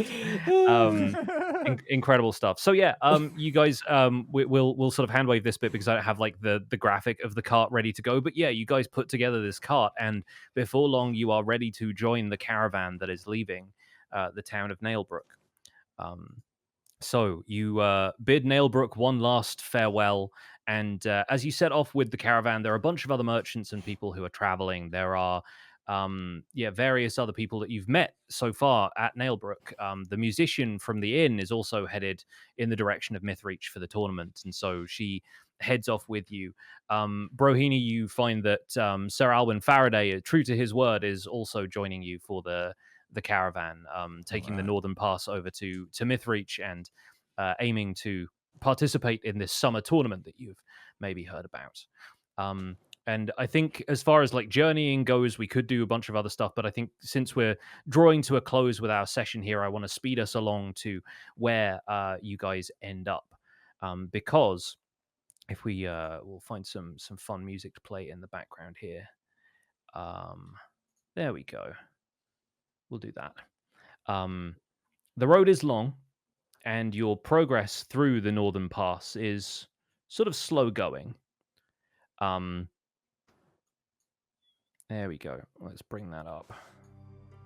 There we go. And especially with like the horse, the wagon, the donkey, and everything. The horses and the merchants in the caravan, are not intending to hurry. There's still plenty of time to go before like midsummer, when this tournament is supposed to take place. The nights are short though. It's summer, it's nice and warm, and swapping stories around the campfire keeps everyone in good spirits. And after a few days' travel, you round the crest of the mountains, and you look down into the valley beyond, into the Kingsmoor Plains, in the middle of which stands the lofty city of Mythreach. And something immediately feels wrong. When you're looking at it straight on, Mythreach appears just as it always has, a sprawling city of many districts, outgrowing its own walls and spiraling up towards the towering central castle. But as you turn your head, out of the corner of your eye, you see enormous vines twisting around one half of the castle, blooming with unfathomably large flowers, impossibly tall trees with roots that drink deep from the lower city, and the sky above seems to take on these pink and orange hues. At the same time, the other half of the city seems engulfed in darkness, as though the mirage of these trees has cast this long shadow that persists even when the sun is at its peak. All color seems to fade and drain from it, leaving a charcoal sketch of itself, this ink blot of deep black and bone white. As you stand on this sort of hillside overlooking Mythreach, just on the edge of your perception, something terrible has happened to the city. And to find out what, you'll have to join us next time for session 4. No. Next week, right? Next week. Next week. That's the plan. Well done, Pix. Very good. Oh, Very well done. Yay. this was a lot of fun. And there's going to be a little bit more fun character stuff that I have planned that we didn't quite get to in this time for the in the interests of time. But yeah, I hope you guys have enjoyed like a little sneak peek of what might be happening with some of our characters. And there is more to come. Trust me, there is more to come. But I think once we reach Mythreach, you guys are officially going to be level 3. So from that point onwards, we're going to have some fun choices for everybody to make, which behind the scenes, the players have been chatting to me about what their eventual character subclasses are going to be. And that's when we get into it from level 3 onwards. So at the start of session 4, we'll do a little bit of that stuff so that the folks at home can get a good feel for that. But overall, I think the next arc of things is going to be a lot of fun. It's going to be new powers, it's going to be new environment, and there's going to be a lot of mysterious stuff happening in Mythreach that I'm very excited to get to. Yay. I love the cart. Oh my god. Yeah, I'm our glad we had party's a little big like now, in between episode. Yeah. Yeah. We did some vital material gathering, you know. You sold some stuff, Yeah. you bought some stuff. I'm stacked up on potions, and I learned some dance those are moves. expensive, by the way. They're the same cost as a car. Yeah, Health potions. yeah, no. Health potions save your life. Well, yeah, that's why. Can't believe you Like, guys even didn't buy me though I anything. was hoarding the money, I was putting it towards the good of the crew. Yes. I So want to see some cool fan art of the cart with the diving board on the back for Bro. Yeah. we've The got like cup we've got like a fully specced out, like a tricked out wagon for you guys that, yeah, no, would be absolutely a joy to see. I'm going to do what we did last time and quickly do stars and wishes with everybody. So we're going to go around the group. Everyone's going to say one thing that they really like that another player did, that they want to award a star to, and then a wish for upcoming sessions and the future of the campaign in general. Let's start a quick encounter with everybody so you can roll initiative and see who goes first. Let's put you all in combat state. There we go. All right, everybody roll initiative for me. Oh shoot. Oh crap. Wait. Oh.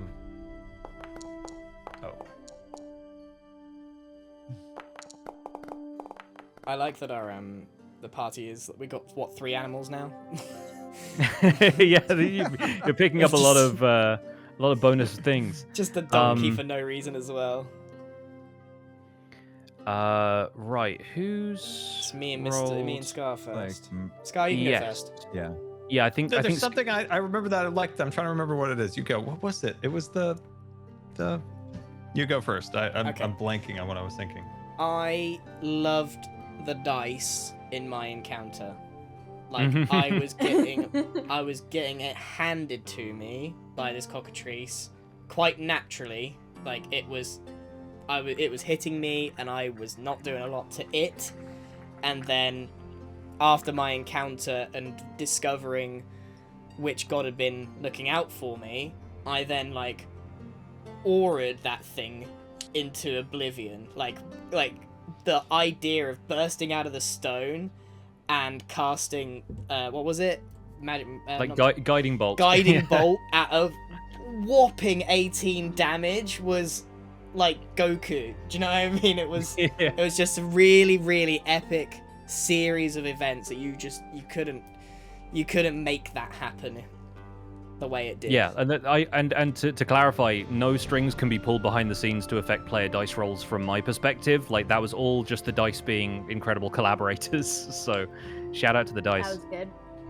All right, Grian, any wishes for next session or the future of the campaign in general? Because we didn't learn about the circus yet, so obviously that's still there from last time. Yeah. My wish, I guess, now is that I need to figure out how I go down this side quest that I've been given, or this main quest. Like my new sense of purpose, I've made a deal with the duck, but I don't know how. I don't know anything other than what the duck wants, which is to rejoin the gods. That's correct? Yeah. And I don't know how, so my thoughts are going forward that I'll find answers in Mythreach, which is a much bigger place, and I'm hoping to find some direction there, one way or another. Awesome. Can we return to you, Scar? Have you got an idea of what your star was? Okay, there was something that Grian did that made me really laugh very hard, and I don't remember what it was. Was it eating the ice cream? Because that wasn't part of the show. That was funny, but there was something. But the other funny part was when the knight was supposed to like teach Impulse all these tricks, but he just kept losing over and over again. And I kept saying in the chat like Star Wars quotes. I was like, where I was once the learner, I am now the master. Impulse. I love that. He was trying to be very Obi-Wan, and he ended up really like goofing some of those rolls up. So yeah, poor Alwyn. Bad for him. His best days may be behind him, but yeah. There was something that Grian did that made me laugh like crazy. When was it? Was it early or? It was middle game. It was middle. Was it in the town? What? It might have been. I just forgot. It made me laugh quite a bit. We'll go back and find it in the VOD, and I'll I don't know what it retroactively is. add it to the document that I'm keeping all this info in. Scar, do you have a wish for next session or the rest of the campaign in general? I have came out, or at least I've started the threads of a bit more of Mr. Wizard's backstory, where he came from, kind of what maybe happened to his town, and why he didn't go to those magical schools he was promised. Yeah. I have some ideas in the back of my head on how Mr. Wizard, his story will progress. So, yeah, I just like to build his backstory. That's what I enjoy, and all of his little like past things that keep popping up. And he does have some trips into different realms. So sometimes he throws out a random tidbit that nobody knows what he's talking about because it's from another realm. I enjoy pulling those out. Yeah, those are super fun. I always enjoy coming to these sessions knowing absolutely nothing about what you're planning to throw out there, but immediately going, yeah, I know what I'm doing with that, and like I've got a couple of things that are cooking already. He pulled out he wanted an Arnold Palmer, and then the was like, I don't know what that means. And he goes, it's from another realm. Don't worry about it. Put a little lemon in my tea. Yeah, at the moment I love an Arnold Palmer, and every time like that got brought up, I was like, I really wish I could have this character and be like, I know what that is, just because I like the drink so much. Fantastic. Impulse, Gem, who was next? I think it's Impulse next, right? Yeah, I rolled a 12. Yes. Can I give a star to the DM? Can I give it to you? I mean, I'll take it if you wanna. Yeah, I'm open to it. Because I really liked that, I split off, and I don't know if like you knew that was going to happen or what, but like allowing me to kind of like play into this desire to continue my battle prowess education and stuff, like it kind of feeds into this lore idea that I left my keep, my family to go out and learn and discover. And so, you know, meeting up with Sir Alwyn and learning some moves from him was like super clever to give me that opportunity. I was a little bit sad that I didn't find any new like weapon tech and it was a bad roll. I think I don't know what would have happened if I rolled a better roll in there, but I'm hoping I get more opportunities to discover like more weapon tech. But like the way that you led me to that situation to get more training with Sir Alwyn, I thought was brilliant. So I want to give you a star for that. Oh, thank you. Yeah, no, I had a couple of things in mind, but I feel like this is still like a fairly small kind of country town kind of place, and I feel like Mythreach is going to be a place that will blow Bro's mind in terms of the technology and all of the stuff they have for sale there. So that might be him headed in the right direction with you following the caravan. Do you have a wish for next time? I think that was it. You know, just like my wish is that I will be able to have opportunities to continue that discovery of you know, weapon tech and you know, get more battles and things like that. You know, heck yeah. Why I left. So very cool. All right, and rounding off the group, Gem, award somebody a star. Grian, I think your cleric story is very good. And I didn't expect a duck. What the heck's wrong with you? Nobody expects the duck. No one saw that coming. You're very clever. It was very good storytelling. I liked it. Heck yeah. And a wish for next time? I guess I'm just still working on Ruby's story. Just need to keep progressing what the heck I'm doing with her. Yes, I have some questions for you at some stage, so I will probably send you those over the weekend, and then I can get cooking. Lovely. All right, still working on Ruby's story. Fantastic. As always, I could just give a star to all of you guys because this is such a delight to return to every time. So, yeah, I'm really looking forward to next time. My wish is that I have enough time to get everything together for session 4, but I will, and it will be fantastic. Quick turnaround. Oh.